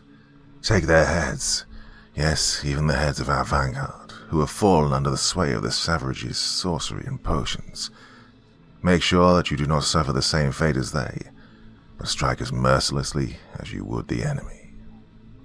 Then, raising his spear into the sky, Legate Titus yelled, "Archers to the fore!" As he did this, the hissing and moans of the undead army rose, and they began to shamble forwards, as if of one mind, towards the River Kelvin and to the wall beyond. As they did so, about 50 riders emerged from the forest behind them, all hidden under mottled dark green robes, and all bearing wooden staffs, each waving their hands in the mystical incantations of their dark sorcery. While they did this, more of the barbaric Caledonians, living men this time, also emerged from the forest. Though armed with weapons of varying types, though of somewhat dubious construction, they looked upon their dead with as much fear as they looked upon us with hatred. "See, Mesa," said Legate Titus, "the savages know that they cannot hope to defeat the Empire, not with our superior discipline, tactics, horse, and weaponry, so they use these as cannon fodder." Then, turning to Tribune Quintus, he grunted, "Tribune, the archers are positioned. Take charge of the bows." Nervously, the young Tribune climbed upon the ramparts and yelled, "Archers, notch arrows." Almost in unison, 500 arrows were notched, the disciplined archers gauging wind direction and distance to the slowly advancing army of the dead. "Fire! Fire!" Even as the arrows flew towards their targets, the Legion's archers already had another arrow in the bow. "Commanders," yelled Quintus, "take charge of your bows." Quintus stepped down from the ramparts, relieved at having fulfilled his duty as commander of the archers, and now having turned that responsibility over to the archers' cohort commanders. Volley upon volley of arrows rained down upon the advancing corpses, and many struck their targets. Hundreds of the dead fell, only to rise again, as only those few who had been struck squarely in the head, practically between the eyes, failed to rise again.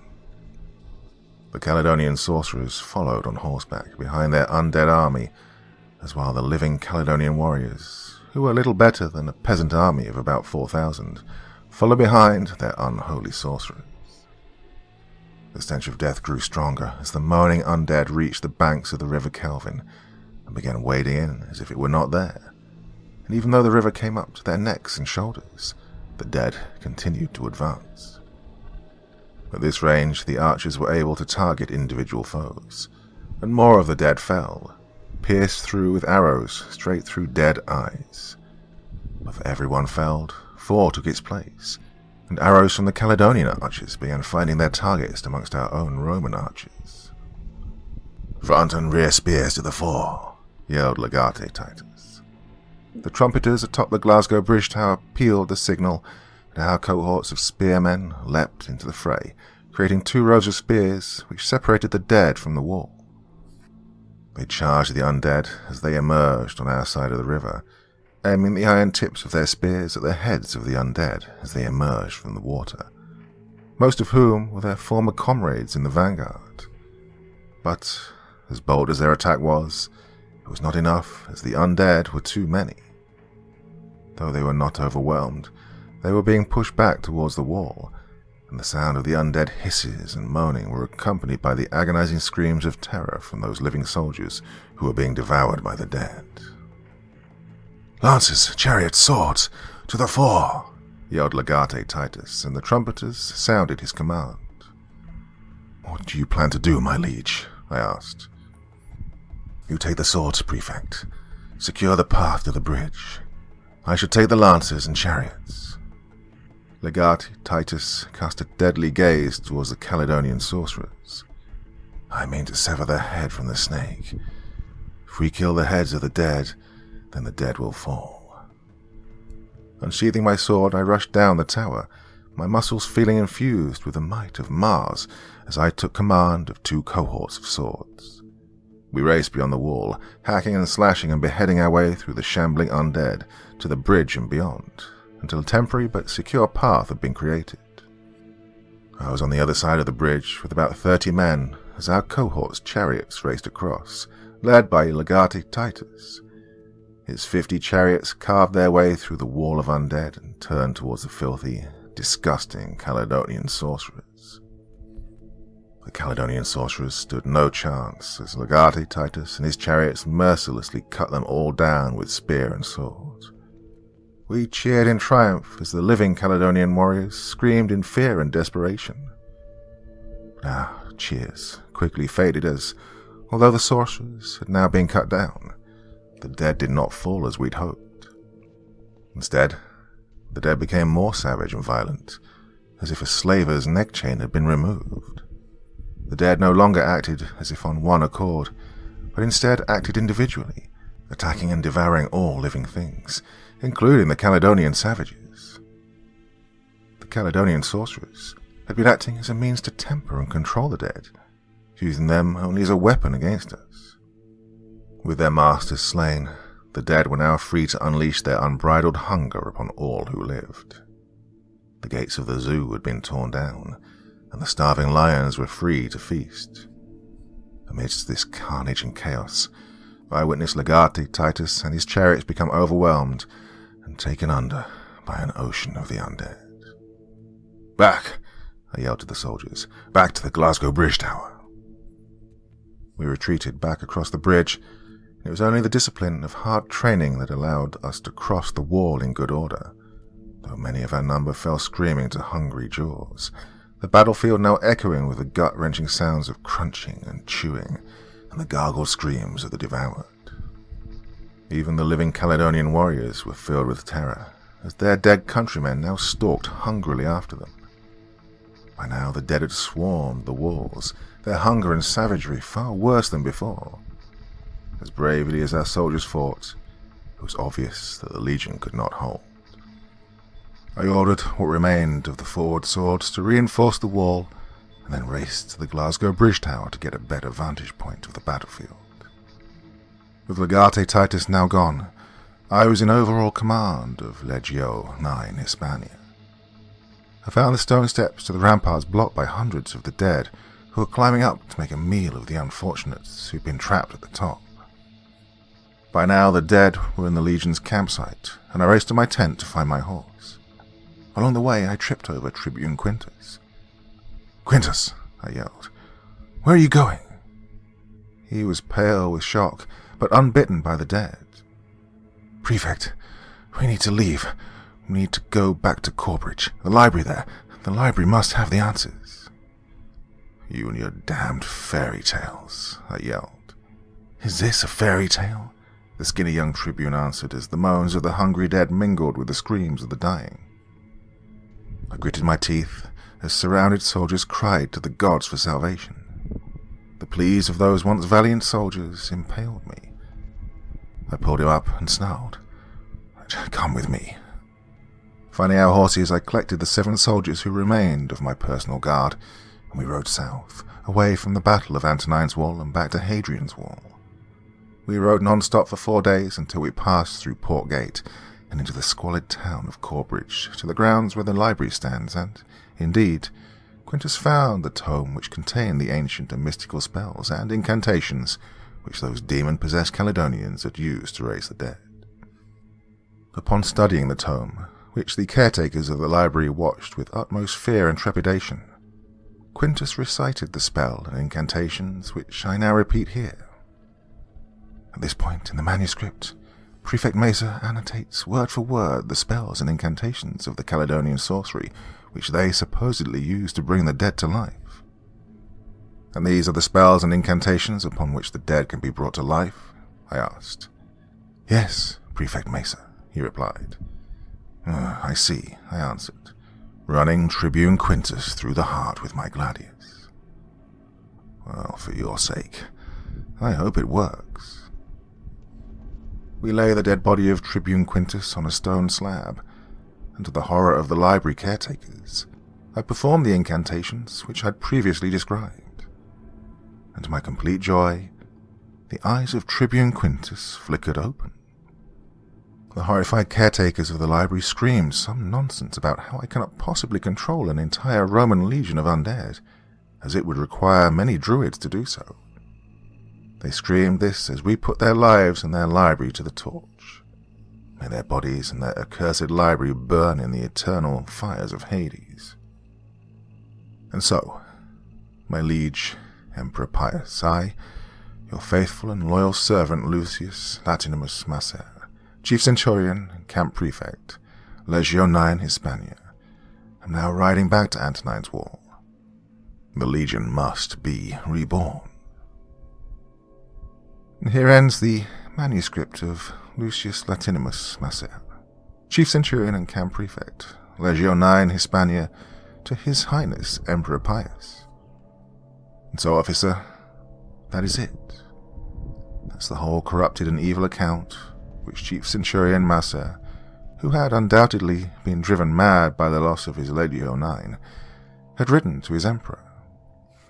Oh, don't you see, officer, the demonic spells and incantations which were written on the last scroll must never be allowed to be read, much less published, or ever even see the light of day. The resurrection of the dead is a holy and blessed event, where we will join the Son of God in the skies whole and pure. What was written on those scrolls was an abomination, an attempt by Satan to blaspheme the will of the Lord. You see, officer, who knows how many scrolls of such type lay undiscovered in the Vatican's archives? I had to do what I did. I pray that was enough. Italian newspaper, Il Messaggero, Volume 66, Number 45, 7th November 1903. On the 1st of November 1903, at around 8:30 in the evening, there was a fire in the Vatican which, upon further investigation, was found to have originated in the basement of the Vatican Library. The chief of Rome's fire brigade coordinated the firefighting efforts, and by 11 o'clock in the evening, the fire was under control. There was no loss of lives, but the extent of the damage is still unknown, although an ancient wooden box is rumored to have been discovered miraculously spared from the heart of the flames. The event has caused His Holiness the Pope to return to Vatican City from his trip to visit the churches in Austria and Hungary. A Mr. Giuseppe Barbieri, who was in the employ of the Vatican, is currently under police custody, pending questioning.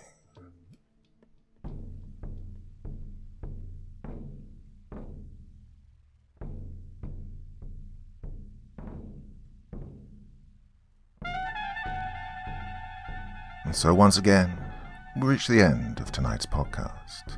My thanks as always to the authors of those wonderful stories, and to you for taking the time to listen. Now, I'd ask one small favor of you. Wherever you get your podcast from, please write a few nice words and leave a 5-star review, as it really helps the podcast. That's it for this week, but I'll be back again same time, same place, and I do so hope you'll join me once more. Until next time, sweet dreams and bye-bye.